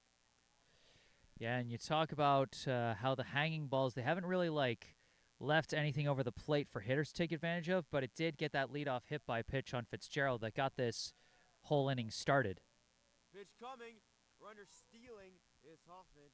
And after all, I may have jinxed things. The moment I said it's not raining, it began raining. Yeah, I think we could maybe just stop talking unless it is raining, which it is. It's coming back here with a vengeance, it seems. Big moment here. Ground ball from Kaufman, trying to beat it out at first. Strong play by the first baseman, and that ends the inning. Just a really good job there from Sharon's number 25, Matt Cronin, at first to make the play and end it. But still, Brookline doing a good job on offense that inning. Some more big hits from some of their top guys. 2 of their co-captains, Hom and DePaulo, delivering RBI hits in that inning as Brookline, for the first time today, has the lead. Great stuff from the Warriors. As they were down 4-0 after the first inning, things looked pretty dire, all things considering. A lot of troubles in the field, and one thing to look out for, the fact that it is raining. The Warriors had their fielding struggles. The fielding struggles really coincided with the rain and the amount of rain that there was. There's more rain going on right now than there was at the beginning of the game. It would be really imperative that the Warriors continue their solid fielding fundamentals that they've shown ever since the second inning. This here, Brookline keeping Eli Hoffman on the bump. Yeah, I mean, one of the tough things when you get to the end of a 3-game week is, you've used multiple pitchers throughout the week, the starters, the relievers. You get to the end of the week, and it's like, man, how many pitchers do we still have that haven't pitched this week already? You know, we mentioned Hellendrung warming up. He pitched, I think, like an inning or two of that Walpole game back on Thursday. Or back on, Wednesday. And so there's only so many, amounts of pitches you have available from your roster. You want your starter to go deep into the game, and Hoffman, give him credit. He's been a marathon man since that rough first inning. He has done a great job for the Warriors, has not given up a run since. Here coming up at the plate for Sharon, Brady Shufane, and he lines it out to center field, gets down for a hit, thrown back in by Connor Fitzgerald. Leadoff hit for Shufane to start the bottom of the fifth. And you just got to shake that one off and keep pitching. You certainly don't want that to snowball into anything. That could be a momentum starter for the Eagles. It'll be so important for Hoffman to continue pitching into the strike zone, just pounding that zone, trusting his fielders. As the first pitch low and away, fastball, called ball one. 1-0. Shufane on first. High fastball. Does not dip whatsoever, and it's ball two up and inside. Yeah, he's sort of painting around different areas, but he's got to make sure to attack the zone after setting things up. Another pitch up and inside. This one called a strike. Fastball there from Hoffman. Can sort of see the plan formulating, attacking low and away, then up and in, and then up and in a little bit lower into the zone.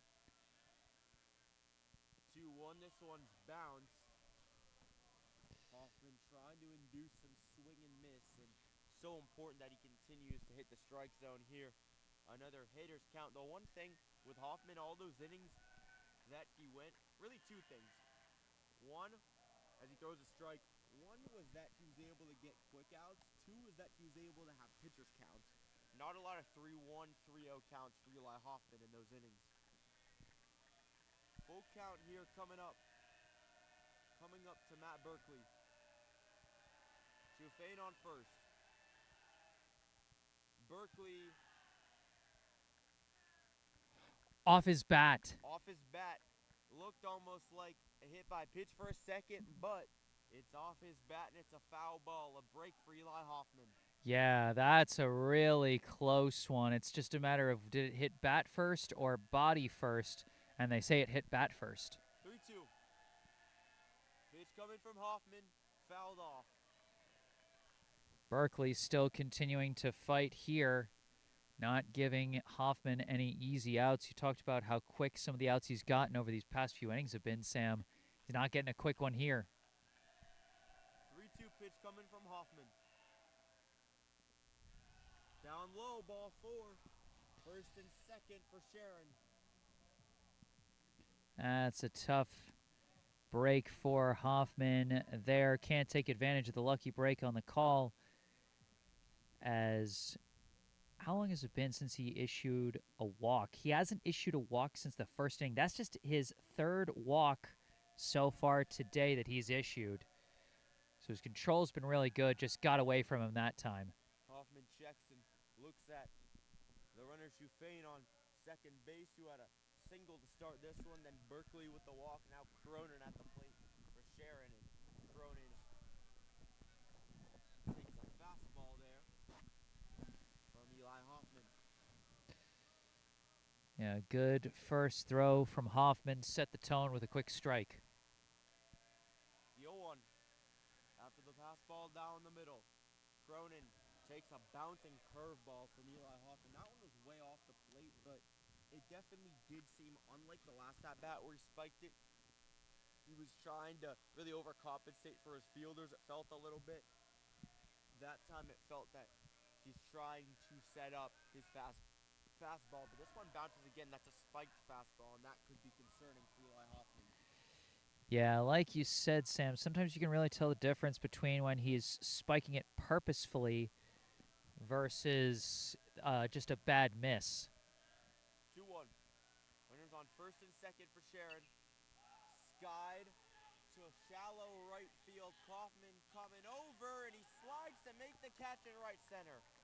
What a catch by Max Kaufman. Boy, that one got scary for a second. I was watching Carballo coming back for that one, and he was not going to have a good angle to catch that one. It was almost going to be over his head to catch, and smartly he lets Kaufman take that one, and Kaufman, good tracking there to get under it.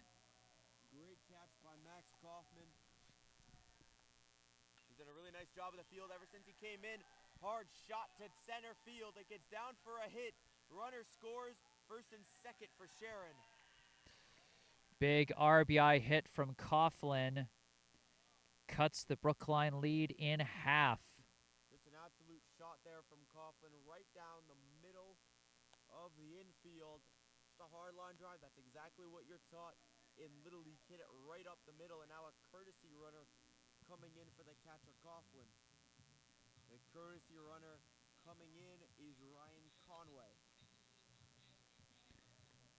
Herzl coming up at the plate now after the RBI single from the catcher, Coughlin. First and second, another spike pitch, and that does not seem like a purposeful spike pitch from Eli Hoffman. Yeah, Hoffman, he's been throwing a long game now. That's going to wear on you over time, and also the weather keeps being uncooperative. And Brookline struggles have coincided with the weather. In the first inning, it was raining a little bit. It's raining a little bit here now. And Brookline is having yet another difficult inning. Fastball there from Hoffman, just trying to establish things. Yeah, just a bit outside on that one. Just a bit outside, awfully close though. Did not catch a break. 2-1. Way outside there from Eli Hoffman. Now at the plate as Herzl. After the RBI single from Coughlin. Conway on first and Berkeley on second base for Sharon. Pitch from Hoffman. Outside, ball 4, bases loaded for Sharon. Boy, and this is at this point you wonder how tight is the leash on Hoffman before you potentially pull him out of the game, because now you've got a lead to protect, and it is deep into the game. A lot less room to make those mistakes. Still a potential chance with one out here and a force at every base. You get a grounder, it could turn into an inning-ending double play potentially. And I must say, Jesse, at the beginning of this inning, the pitch selection, or the pitch order that Kaufman was using, spiked pitches early in the count, I had a little bit of a bad feeling about how it could go. Now a high leverage situation and crucial for him to get out of it. Shukla at the plate here. 1-0 count to him with the bases loaded. Takes a strike, fastball down the middle. Yeah, Hoffman has, maybe got to not be as fancy, just attack the zone, nice and simple, get the out. 1-1. Pitch, big swing and a miss by Shukla. Down low fastball. Yeah, he's not doing anything too fancy here. He's just throwing strikes with his fastball. 1-2. With the bases loaded, huge moment. Big swing and a miss. Eli Hoffman gets the strikeout. That is a huge second out get for Hoffman. Just a crucial out for him as he strikes out Shukla. Bases loaded, 1 out. Now bases loaded, 2 out. And I think we got a new hitter that's going to be batting in place of Toby. Oh, they're bringing Bufa back in to bat for him. That's interesting. Bufa back in the game, runner on third, dancing a little bit. With the bases loaded, first pitch down low for ball 1. This is very interesting. You wonder if maybe they're going to be subbing in a different pitcher for Toby next inning. Berkeley continues to dance on third. Second pitch up high for ball two. The fastball coming from Hoffman. That one actually strike one. Strike one again. The first base coach is within our line of sight, so not always just easy to see the umpire. Yeah. Pitch coming from Hoffman. He deals up high yet again. Oh, man. Hoffman is painting himself into a corner here with a 3-1 count. One ball, and it's a tie game. 3-1. Pitch comes, and it's ball four. Buffo walks in a run. It's 6-6. That's not how you want to give that one up. Hoffman, he'd been controlling his pitches so well up to this point. Just one walk through those first 4 innings. 3 walks this inning. And that's the thing. It's about the pitch order that he's doing. He's not trusting his stuff or his fielders, and that's been the issue. Mostly just not trusting his stuff in this inning. He's trying to do a little bit too much, overcompensate with swing and miss, and Nico Robiner, who was warming up before, is coming out for the Warriors. This is so interesting. Rabiner, usually the guy they start their week off with, and he was the starting pitcher in that Weymouth game that we covered all the way back on Monday. So he has already pitched this week. He did get pulled out of that one, and he did get pulled, I think, relatively early in that one, but a interesting spot to bring him in as he's a starting pitcher. This is going to be his first relief appearance after 5 previous starts. As you can see his stats on your screen, he's got a 1-4 win-loss record with 25 innings pitched, a 3.92 ERA, a 1.8 WHIP, and 30 strikeouts. He's had some dominant performances, but he's also had some rough performances, and he's coming into about as tight of a situation as you can be here with the bases loaded and a tie ball game late in the game. And the thinking could be, Jesse, that Rabiner, with the fact that he has the ability to have really good performances, he could be the guy just to get you that one out. Yeah. Absolutely. I mean, hey, he's a good pitcher. What I think could be potentially more interesting with them bringing him in here is where do they plan to pitch him next week?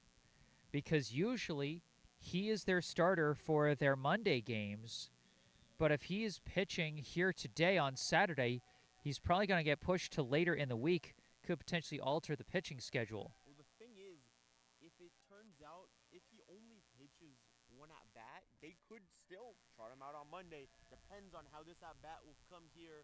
And 2 quick strikes. 2 quick strikes in there to Sharon's number 14, Benio. Yeah, it'd certainly be nice if he could get them out of this inning really quick. 0-2 from Rabiner. Swing and a miss. Nico Rabiner, he comes out and gets 3 strikes to get out of the jam. Boy, bing, bang, bong, out of the inning. Rabiner not messing around, wasting no time attacking there. And like you said, Sam, if that's all they want him for, then maybe you don't throw off the schedule. But it'd be interesting to see if they bring him out for the 6th inning or if they go for a different reliever once the bases are empty and things are fresh. And it also might depend on what their offense is able to do here in the top half.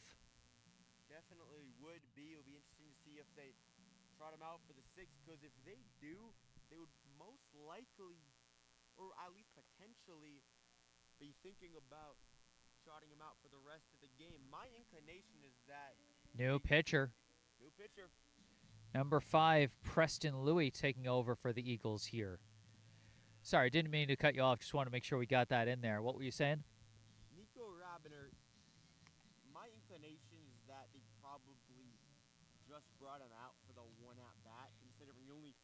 pitches, but you never know. You never know. And that's what makes it so danged interesting, so danged entertaining, and that's why we watch. For sure. Well, Toby went a couple of solid innings, only gave up the 2 runs, both in the top of the 5th. Both teams get a 4 spot. Both teams get 2 runs in the 5th inning and no runs outside of that. So it's been a really even performance. The product of why those runs have been scored has been different. Brookline had a lot of air struggles in the 1st inning, and Hugh Bollinger is warming up. Oh, yeah, that's someone I think we've only seen once on the mound so far this season, but a capable reliever in his own right. It'll be interesting to see how he handles that situation. It'll be interesting to see what they do in terms of their infield alignment, because they haven't had a lot of depth in the infield this season, which is why youngsters like Carballo have gotten big chances to play the infield. So we'll see what that alignment looks like if he takes the hill in the bottom half of this inning. Should be awfully interesting. Hodgson, Carballo, and Fitzgerald coming out, with Hodgson starting the inning for the Warriors. Yeah, once again, we got another inning where we're starting with the bottom of the order. You know, we saw them earlier in the game able to, put the guys at the top of the order in a position to make big plays. We'll see what they do here against the new pitcher in Preston Louie. And Louie getting ready to start the inning in the 6-6 ball game.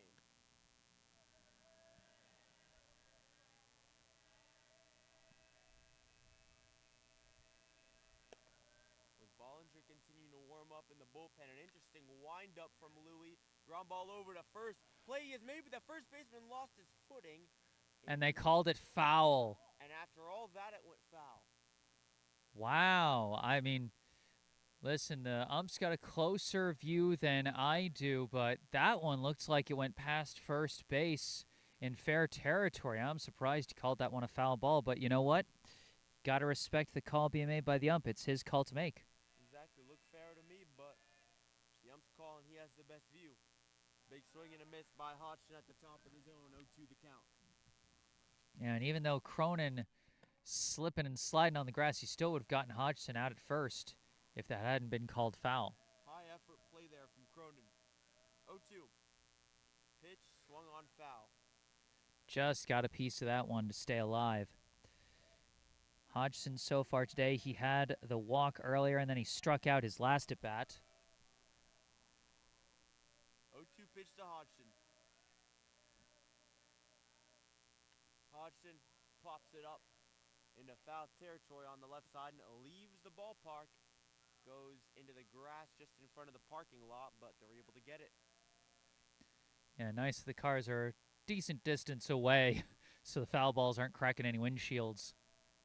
Although one car coming across was almost hit. Hard ground ball over to second, throw to first. Easy play for Sharon, first out of the inning. Yep, not much to say about that one, just a routine play. We've seen some plays on the ground that looked a little less than routine given the conditions and given some of the early struggles, but that one, pretty straightforward. Pitch coming to Danny Carballo, who still is yet to get his first varsity hit, because sometimes varsity freshmen still play games at the JV level. Pitch coming into Carballo, called strike. Yeah, that's true, but Carballo is a starting player here at the varsity level, so I don't think, especially since JV plays at the same time as varsity, I don't think that's what's happening here.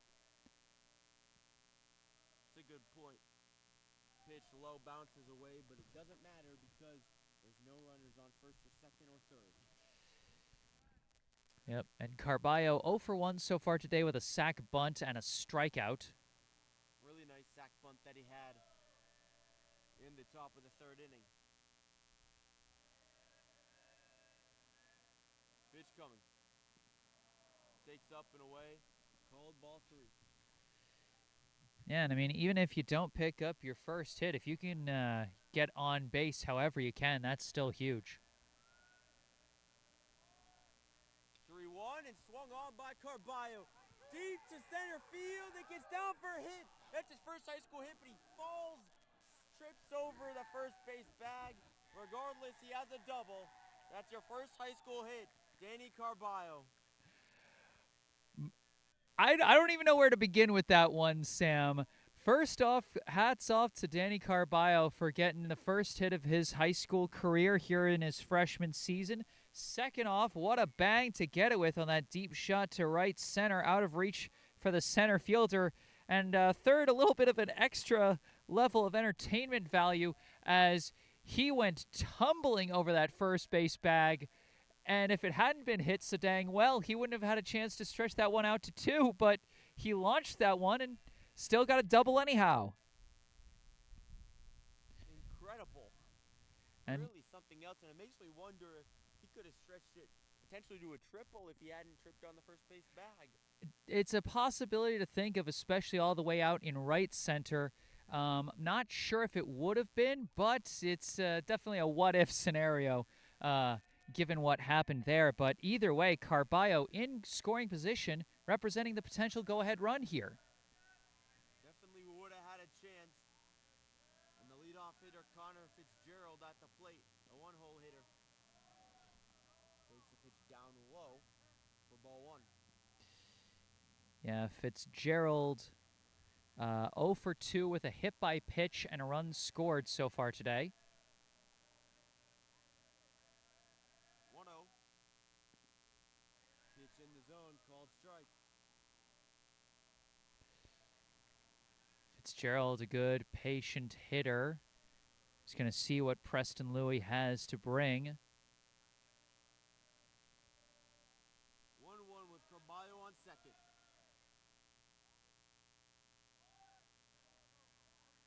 And a timeout is, I think I hear a car alarm coming from the parking lot. That's just a wee bit distracting. Just a little bit. No cars have been damaged though in this game, although one coming by near us was almost. No insurance needed. This one spiked. And Carballo's going down to third. He slides in safely. Good play. Good jump on it by Carballo. He saw his opportunity and he took off as he advances on the wild pitch. Runner on third base, Carballo for Connor Fitzgerald. Only one out for the Warriors. Here in the top of the 6th, Fitzgerald takes the strike 2-2. Yeah, and now is the point where anything you hit to the outfield could potentially score this run. You could get a sac fly. Infield pulled in to prevent any runs from scoring on a grounder. Pitch coming way up high, fastball, called ball 3. Good coverage by Coughlin behind the plate to prevent disaster there, although short distance between home plate and the backstop. Hard to come home on a wild pitch. 3-2. Carballo on third. One out for Brookline. Shopping. Ground ball. It scores the runner and gets through for a hit. RBI single, Connor Fitzgerald, 7-6 Warriors. Boy, you look to your best guys to come through in the clutch. That's been the case for Brookline this whole game. And, you know, I think even if the infielders had been in the normal spots, maybe they could have made a play on it, but the run was scoring either way as Brookline retakes the lead. Throw back down to first base. Fitzgerald dives back in, and with the infield in there, Connor Fitzgerald able to get the hit. And that's about the one of the few spots he could put that ball that would get through the pulled-in infield. Felix Hom at the plate. Had a big double in this game already. Two big doubles. 2 big doubles. Yeah, Sam, what's better than one RBI double? How about 2? 2 times 1 equals 2. Hey, more multiplication. Pitch to Hom. Up high, but called a strike. Yeah, and for those of you slugging percentage nerds out there, that means 4 total bases for Felix Hom across 3 at-bats, which would be a slugging percentage of 1,333, I want to say. Awfully high. Fitzgerald stealing second. Doesn't matter. A hit Felix Sam. Runners on first and second for the Warriors after the hit by pitch, and have yourself a day. Felix Sam on base and slugging. The OPS must be very high. Yeah, an on base of 750 now after 2 base hits and a hit by pitch. And, of course, his courtesy runner, Bryce Hellendrung, taking his spot over at first. And a big bat coming up here with Hugh Bollinger. With Hellendrung on first and Fitzgerald on second, 2 speedy runners due to the courtesy runner Hellendrung.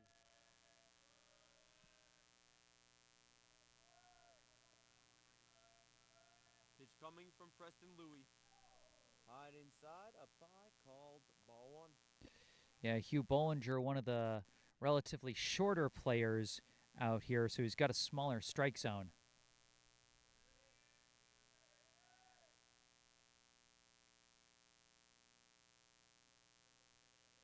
1-0 coming to Bollinger. Takes inside, called the strike, kind of backed off for a second, and the fact that Bollinger has smaller strikes, and that's been a big thing. Not sure if you've been paying attention to this, but it's been a big conversation. Shorter players with advantages in the MLB because of the new addition of ABS. We got some problems with Sam's mic. I So hear a little bit of a buzz. noise. Yep. Okay. Oh, that's not great. I've been hearing it for a while. My man, you got to speak up when that's happening so I can fix it. Hold on. Take my mic. I'm taking yours.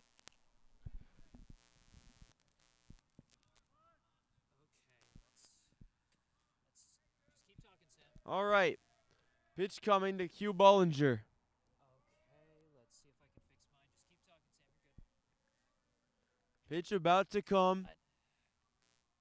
With Carballo on first. Fitzgerald on second. Pitch bounces. And it's ball 3. Oh. Ball 3 here in a big spot for the Warriors, looking to add on to their lead Almost. here in the top of the 6th inning. Come on. Here, Hugh Bollinger talking to the umpire for a second. Helen drawing on first. Test. Okay. Do we have this fixed? I think we might. Yep, I think we got it fixed. Okay. Now let's see. Is it still fixed if I put it down? Yes, it is. Okay. Swap back. Thanks for letting us know, folks.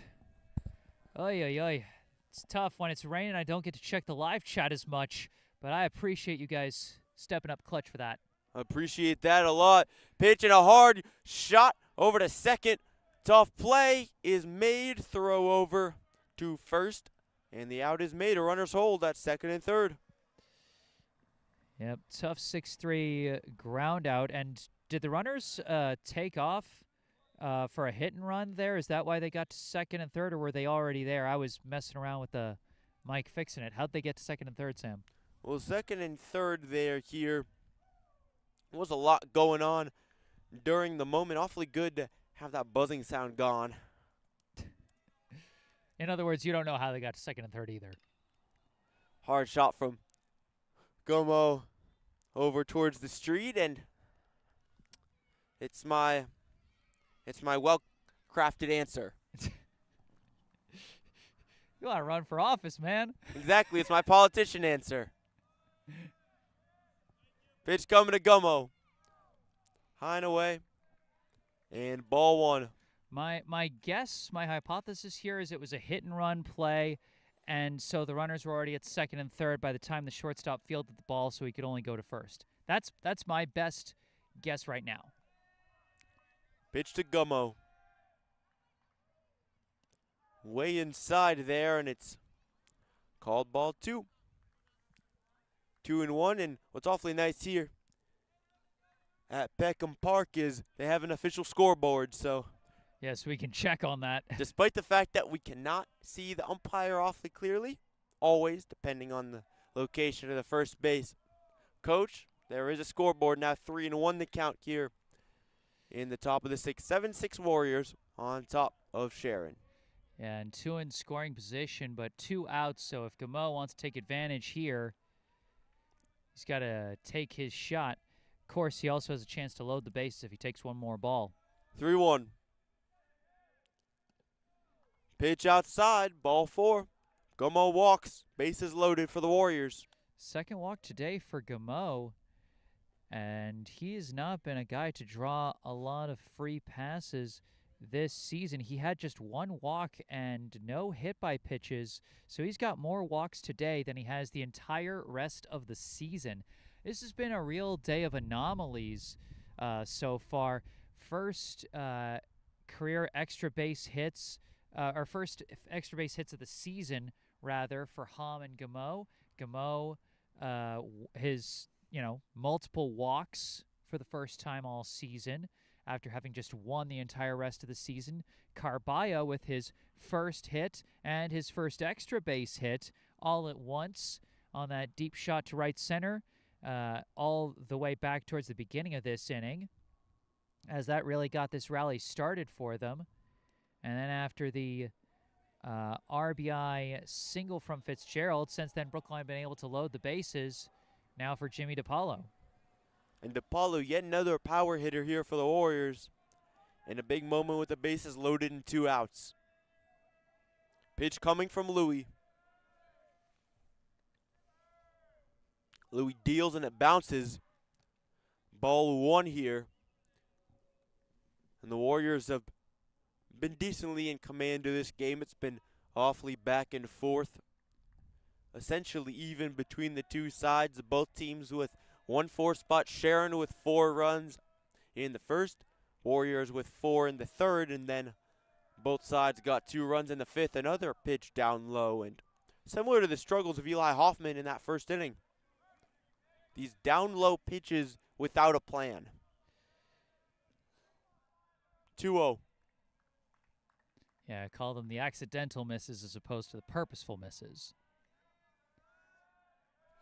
Pitch from Louis and swung on. Hard ground ball through short.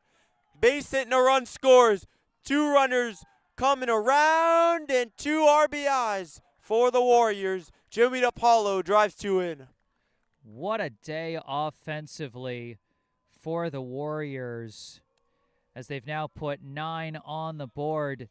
And what a day for Jimmy DiPaolo. A monster game for the Warriors. Jimmy DiPaolo continues to produce for Brookline, with Eli Hoffman now at the plate. Louis trying to weather the storm.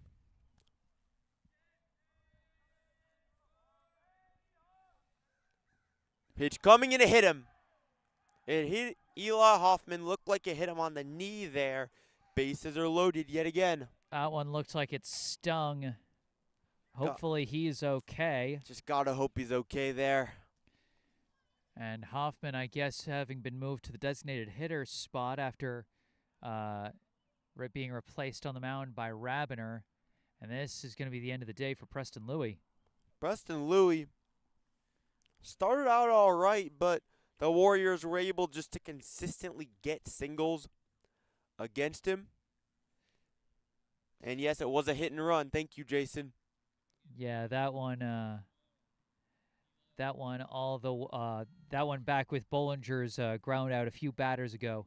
Appreciate it, Jason Hellendrung, helping us out here as we've got a new pitcher. This is the 4th pitcher we've seen for Sharon so far today. And how about the Brookline offense today? 9 runs scored for Brookline. This is one of, if not the best offensive outing for Brookline so far this season. The best, the highest scoring outing for Brookline this entire season, surpassing the 8-0 win they got over Boston Latin back on Patriots Day, as they've now put up 9, including 3 in this inning. Well, the Warriors, they had the 4-game losing streak earlier on the season. They have not won more than 1 in a row this season so far.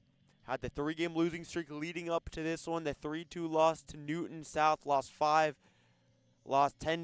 to Weymouth.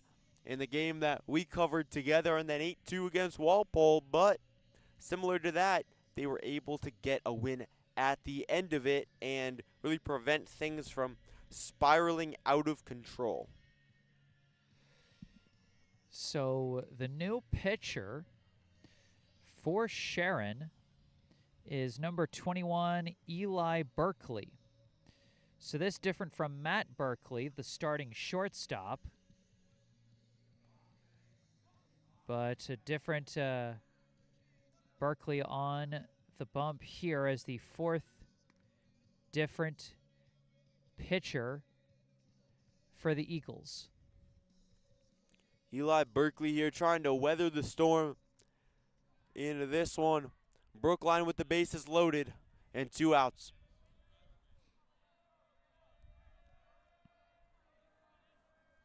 Kaufman at the plate. Gameau on third. DePaulo on first. And Hoffman on DePaulo on second, and Hoffman on first. Pitch up high, the first one from Berkeley.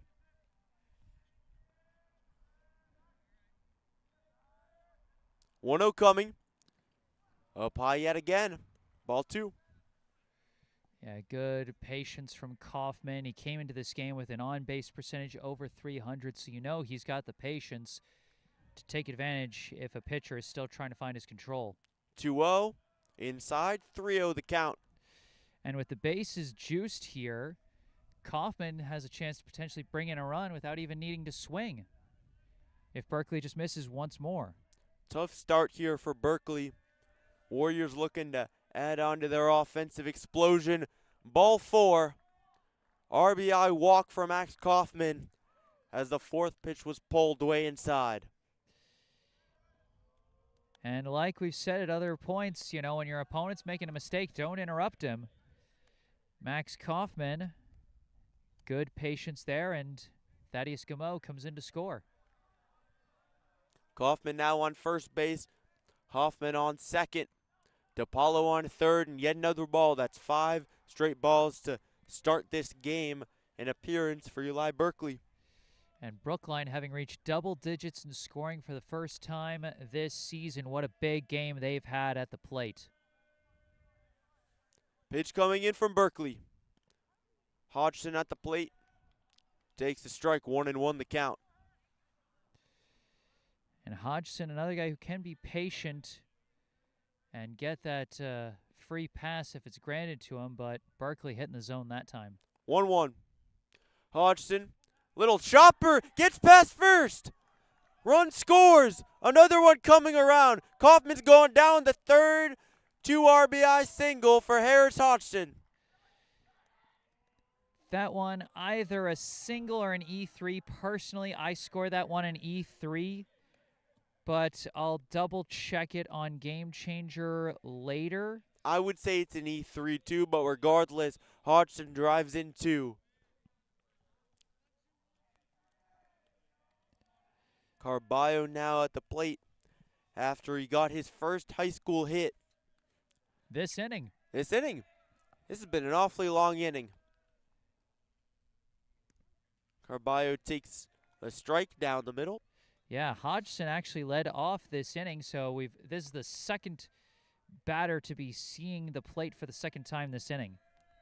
Warriors have put up 6 runs. Here in the top of the 6th, chopper from Carballo. Well fielded, throw over to first. Play is made, and finally, that ends the top of the 6th. Warriors get 6 runs, 12-6 Brookline over Sharon. Boy, and a nice play from Cronin to stretch out and make that play at first, but wow. One of the best innings Brookline has had all season, putting up 6 runs on the board. And part of that was just taking advantage of Sharon mistakes. But now Brookline needs just 2 more innings defensively.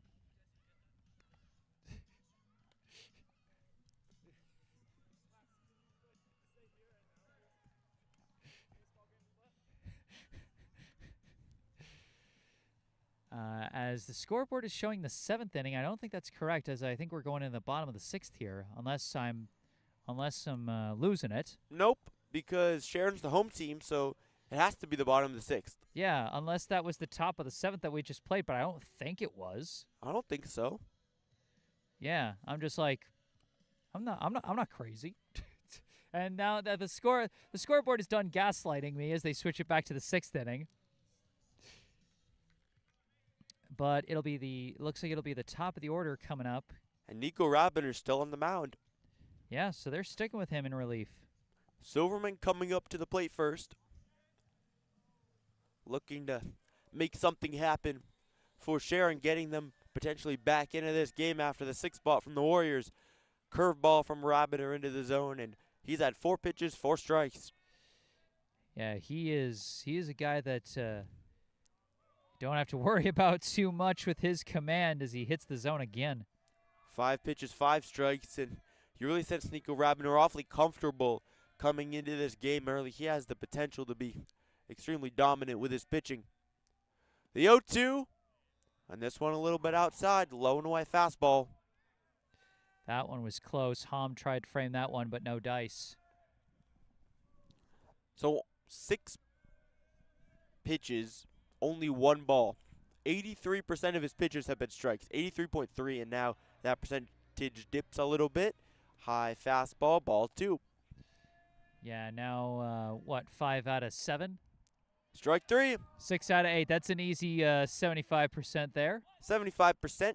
Easy fractions. That simplifies to 3 out of 4. And now we're going from 1st grade math to 4th grade math. Yay! More math!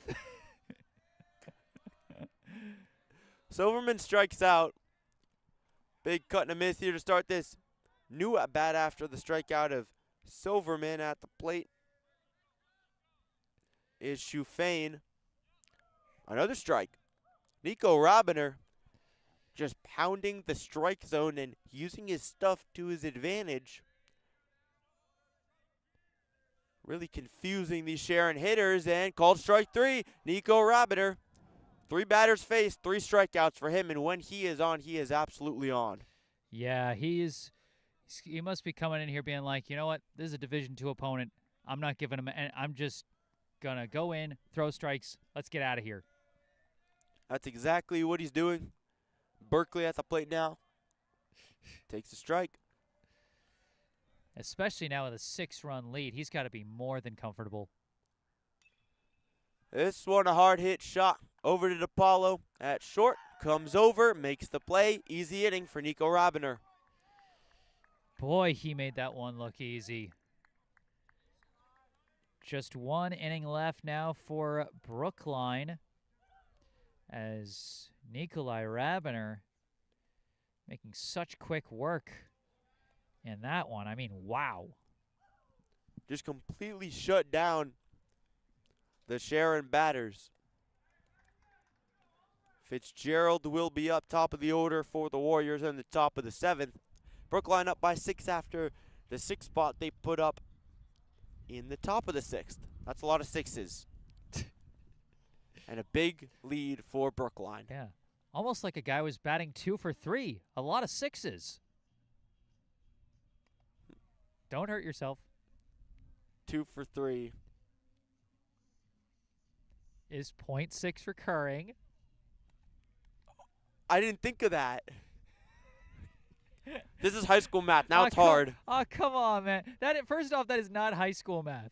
That is middle school math. Middle school math, I should say. And second of all, that's sports math. That's sports math. You're the sports guy. I hadn't thought of it.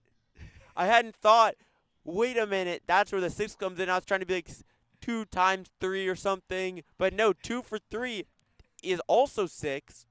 2 times 3. 2 for 3 is 6 point recurring 6. That's it's .6 recurring, 0.6 recurring. Yes. I hadn't thought of that before, and I was like, wait a minute, of course it is.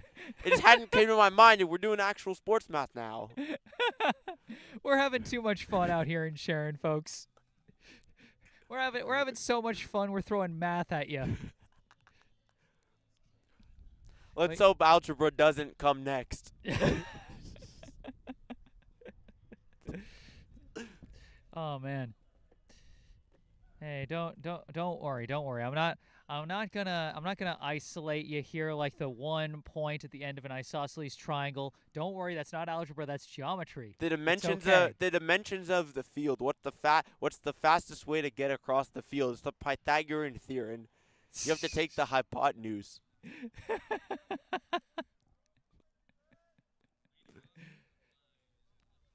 Math MCAS coming up. I need to prepare. Yeah.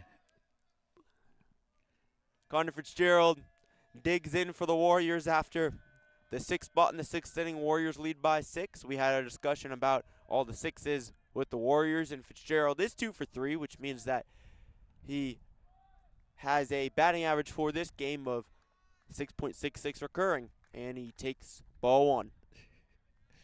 Just remember, the point comes before the sixes. If it was 6.66, that'd be It's 0.66. a lot over 3. That's not possible. Yeah, I don't think it's possible in baseball to be batting 6,667. Fitzgerald 2-0 the count now. Another pitch up high from Eli Berkeley. 3-0 the count. Also, Fitzgerald's not 2 for 3. After all that, he's 1 for 3.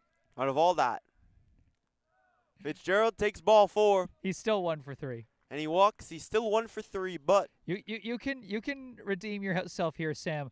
What's his batting average if it's 1 for 3? 3.33333 recurring. The point comes. I mean before the 0.333. I don't know why I said 3.3. 0.33 recurring. Oh my gosh, we're having too much fun out here. Because the thing is, how I think about it, with now Hom at the plate, the reason why I said 3.3 was because I'm used to saying the batting average, which is 333. Yes. But no, it's 0.33 recurring. Yeah, see, if you're talking about like percentages, like if he was a basketball player and he had hit 1 of 3 shots, you'd say he's shooting 33.3 recurring percent from the field. Exactly. And Felix Hom, he's someone who has a lot of recurring power and a lot of recurring just general impact for this team. Hom's had himself a good day, 2 doubles, had a walk in his last at-bat. Hom fouls it off. Actually had a hit by pitch his last. Hit by pitch. A free pass either way. Free pass. You know, just recognize the sting he had to get there. He went through the pain for the team. Went through the pain to get the gain. 2-2 from Berkeley. Outside ball 3. There's also been a lot of 2s for Felix Hom today, as he did have the 2 RBI doubles earlier in this one. He's been a big part of the offense. 3-2 the count to Hom. Berkeley deals, chopper, foul. Now, Jesse, for the next batter, if you quiz me, I will be ready. I will not be blindsided. I will be ready. It's 0 point. All right. When the next batter comes up, we'll be ready to quiz you. Full count from Berkeley. Fitzgerald on first. Hom drives it out to left center field. Gets down for a hit. Fitzgerald's going around second. It gets all the way to the fence. Connor Fitzgerald's coming around. He scores. RBI double for Felix Hom. His 3rd double of the game. Boy, what a day for Felix Hom. He had 0 extra base hits this entire season before today. Now he's got 3 RBI doubles in 1 game. Wow. Unbelievable stuff for Hom. Just incredible. Makes me wonder what the slugging percentage for the game is. Bryce Hellingdrung coming in, the courtesy runner. And Bollinger at the plate now for the Warriors as they are just unraveling this one. All right, Sam, you said you were going to be ready no matter what I quizzed you on. Hugh Bollinger's at the plate. What's his favorite sandwich? We're having way too much fun out here. That might be out of my reach. That one's out of your strike zone, huh? Yep. Just like that first pitch was out of the strike zone for ball 1. It was. Ball 1 to Bollinger, and so was the second pitch.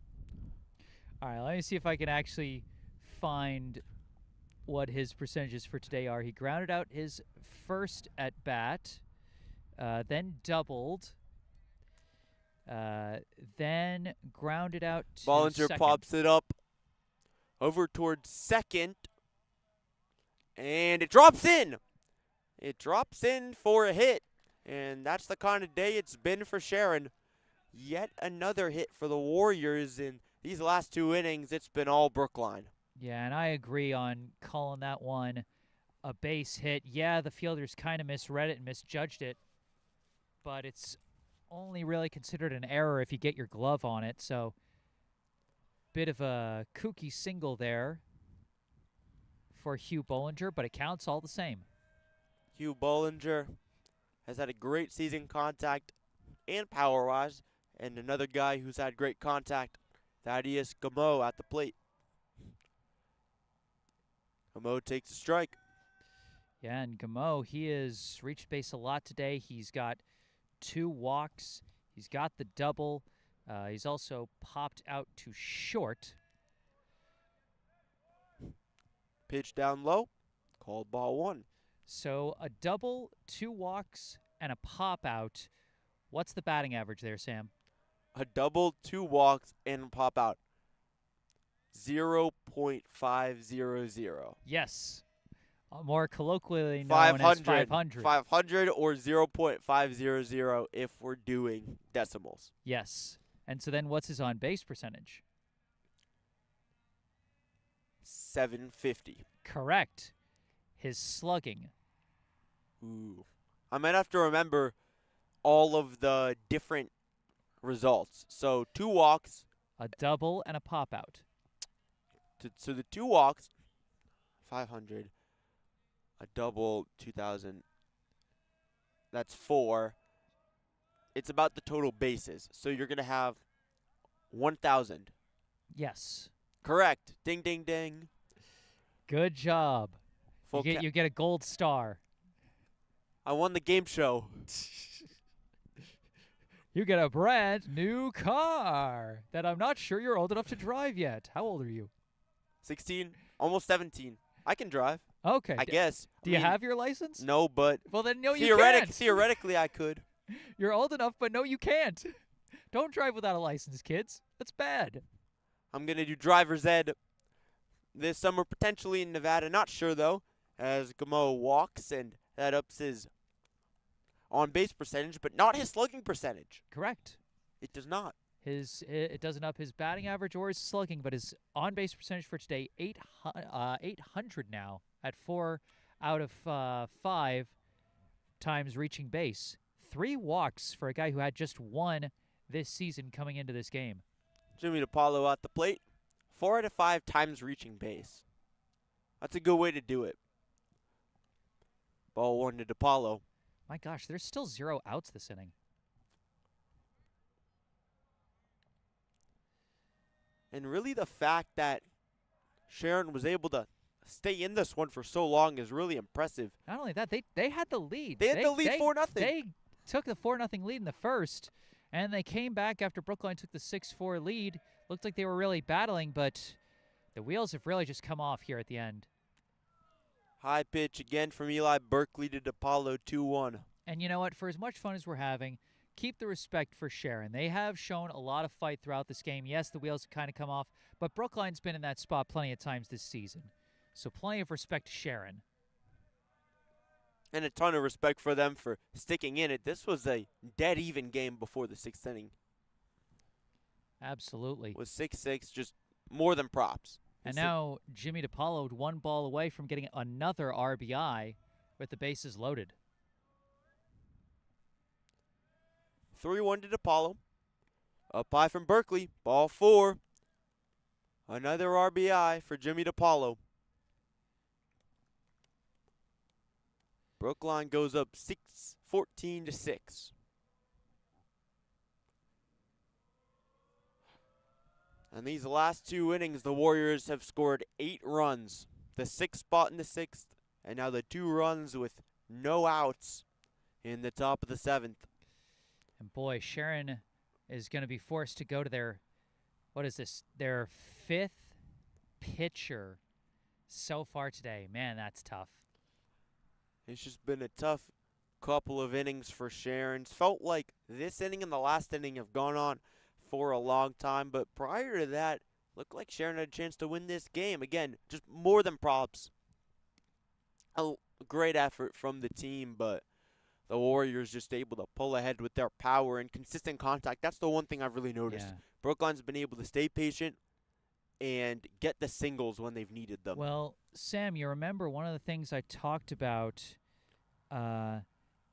before this game was how much control was going to be a difference maker, as we see number 3, Jake Silverman, taking over on the bump as pitcher number 5 for Sharon today.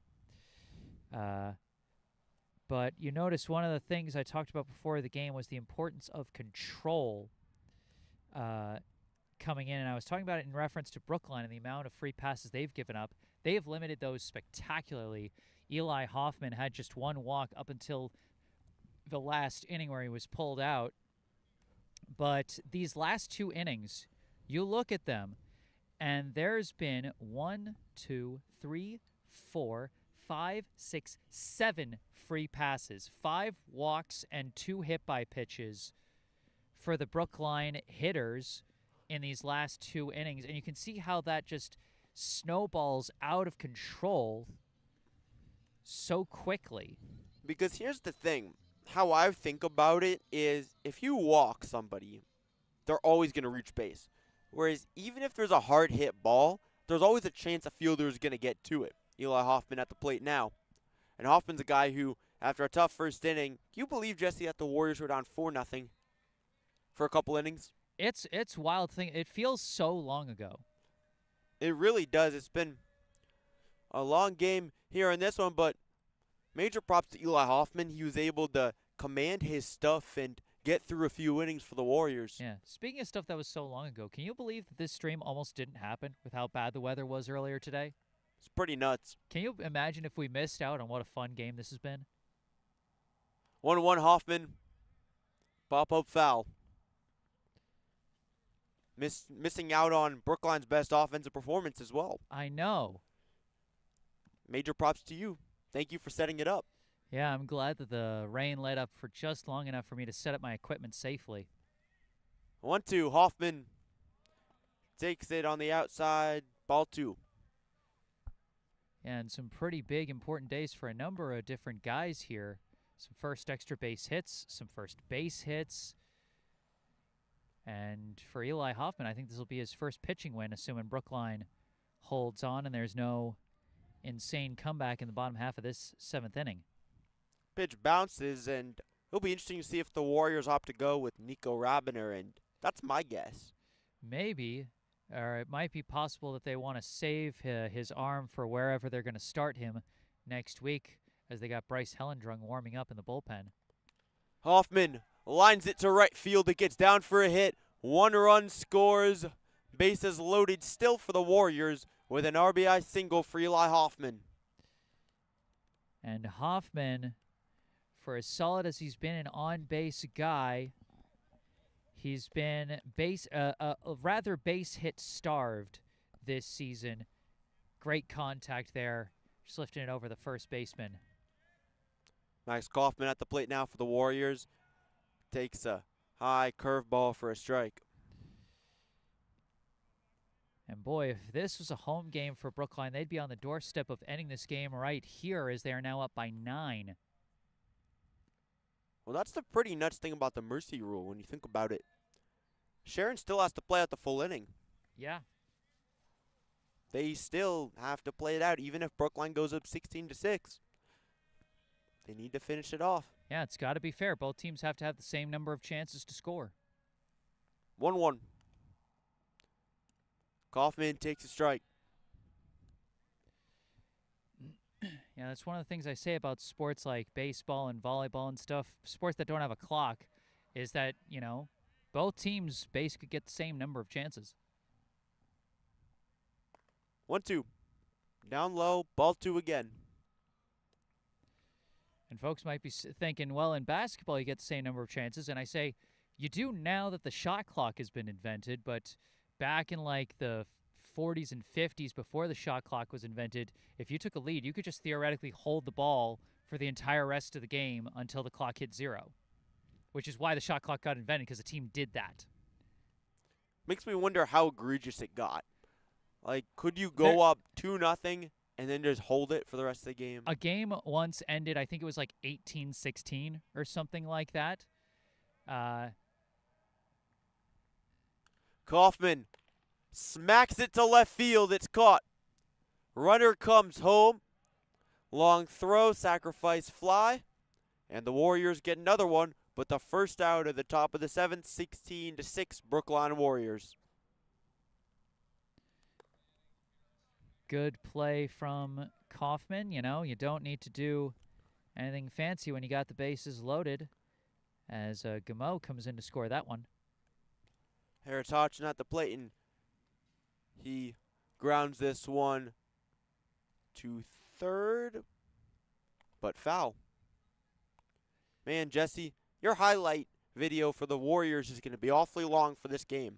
Yeah, you're going to have plenty to add to your broadcasting reel after this one. I must say, it's an awfully lucky game. Nice to be on play-by-play for. Hodgson takes a strike, especially after the last game where we had to set up quickly. And for all of the innings that I called, the Warriors didn't have much of an offensive output. 0-2 to Hodgson. Smacks it to center field. It gets down for a hit again. Runner DePaulo stays at third, thrown back in safely. And bases loaded again for the Warriors. Yeah, he may not get an RBI on that one, but I'm very happy to see Harris Hodgson getting a base hit, his second of the season. And we've got a pinch hitter here. Looks like number 21, Finn Collins, making just his second plate appearance of the season, batting in place of Carballo. Finn Collins played with the Brookline summer team that we covered last summer. Takes the first pitch up high for a ball.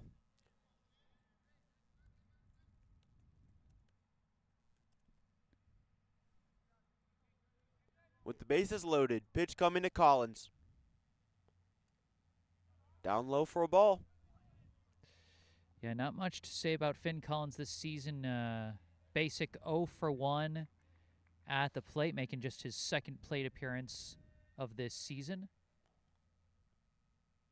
0-2 Collins. Thought about a check swing, did not. Breaking ball comes back into zone. Strike one. 2-1 the count now. Another breaking ball. High and inside. Ball 3. Now Finn Collins with a chance at an RBI if he can get the bases loaded walk here.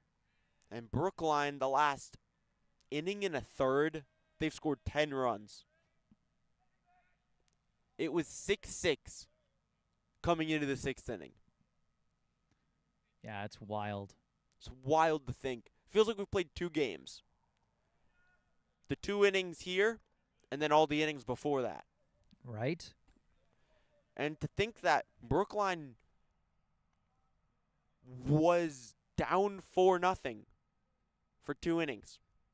Before the top of the third, where the Warriors scored 4, this was a 4-0 Sharon game as Collins walks in a run, gets his first RBI of the season. Nice moment for Finn Collins there as DePaulo trots home. 17-6 Warriors. And I think we got another pinch hitter here, because that's not Connor Fitzgerald. Down low for a ball again. Trying to... And I can't hear the PA announcer saying who it is. I'm trying to spot the number. Looks like a number 6 to me. Oh, then that's Armand Tandon. Big swing and a miss by Tandon, down low. Tandon so far this season 0 for 8 with 2 walks. Little chopper foul. So Tandon looking, still searching for his first varsity career hit as he's batting in place of Connor Fitzgerald. 1-2 coming. Up high, called a strike. And he strikes out. So the second out of the inning here in the top of the 7th. Warriors have put up 5 runs so far. After the K of Tandon.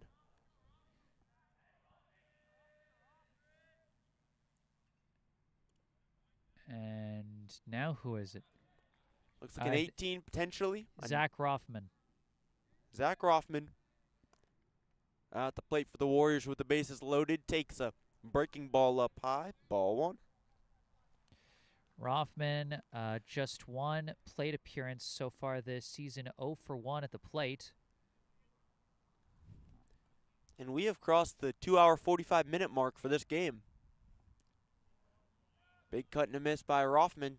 Definitely the longest baseball game I've covered with you this year. It's definitely gotten up there in terms of time. And a big chunk of that time just in the last 2 innings. Way up and outside. Seems like Silverman's commanding his stuff a little bit better, has things more under control, especially with the pinch hitters for the Warriors. Oh, I think I had the count wrong. Or Pitch. no, I didn't. The scoreboard did. Scoreboard was showing 3-1, but it was 2-2. Now it's 3-2. Again, always have to remember, similar with the umpires, people that run the scoreboard are people too. That's true. And especially at this level, gotta wonder maybe they're students, people volunteering. It's not gonna be perfect. Runners going, hit and run, swung out to right field, catch is made, and finally, that ends the top of the 7th. 17-6 Warriors.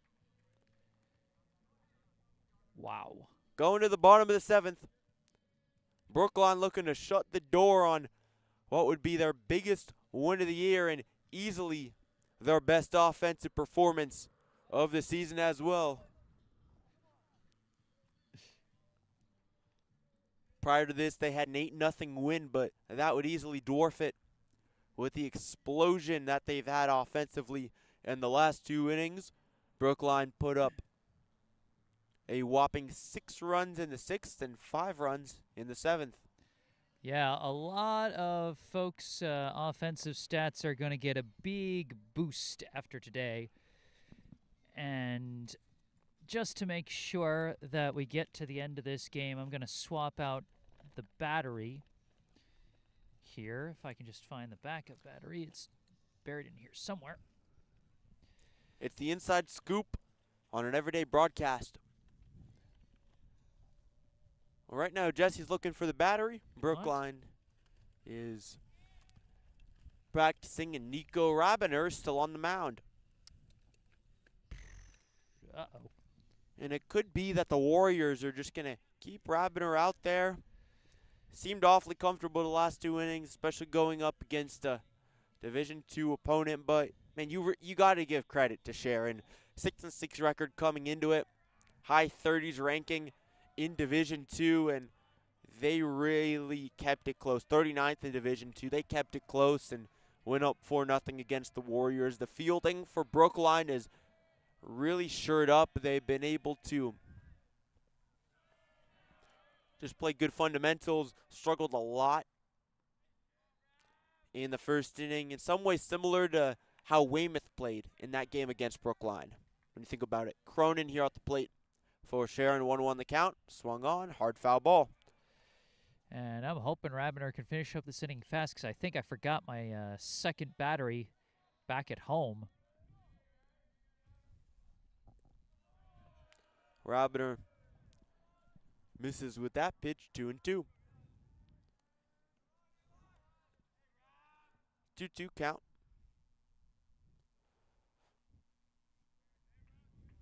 Umpire gets the ball. And Brookline looking to shut the door on this one. This one swung on hard to right field. Kaufman going back, makes the catch. First out of the inning. 2 more for the Warriors.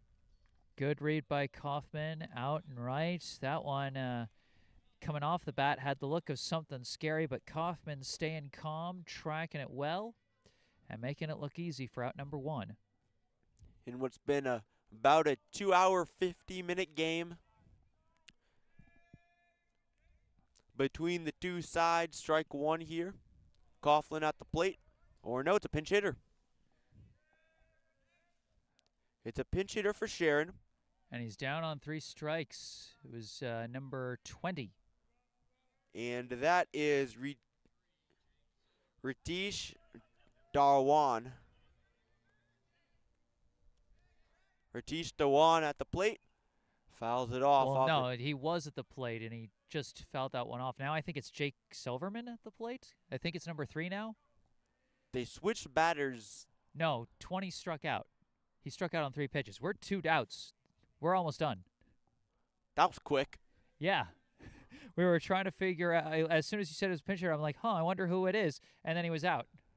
Just like that, it's really sums up the kind of game it's been for Nico Rabiner. Absolutely shutting down this Sharon offense. Well, be ready. He might get the last strike of the game here. 1-2. Rabiner, big swing and a miss. Strikes out Silverman. The Warriors win it. 17-6, 11 runs in the last 2 innings.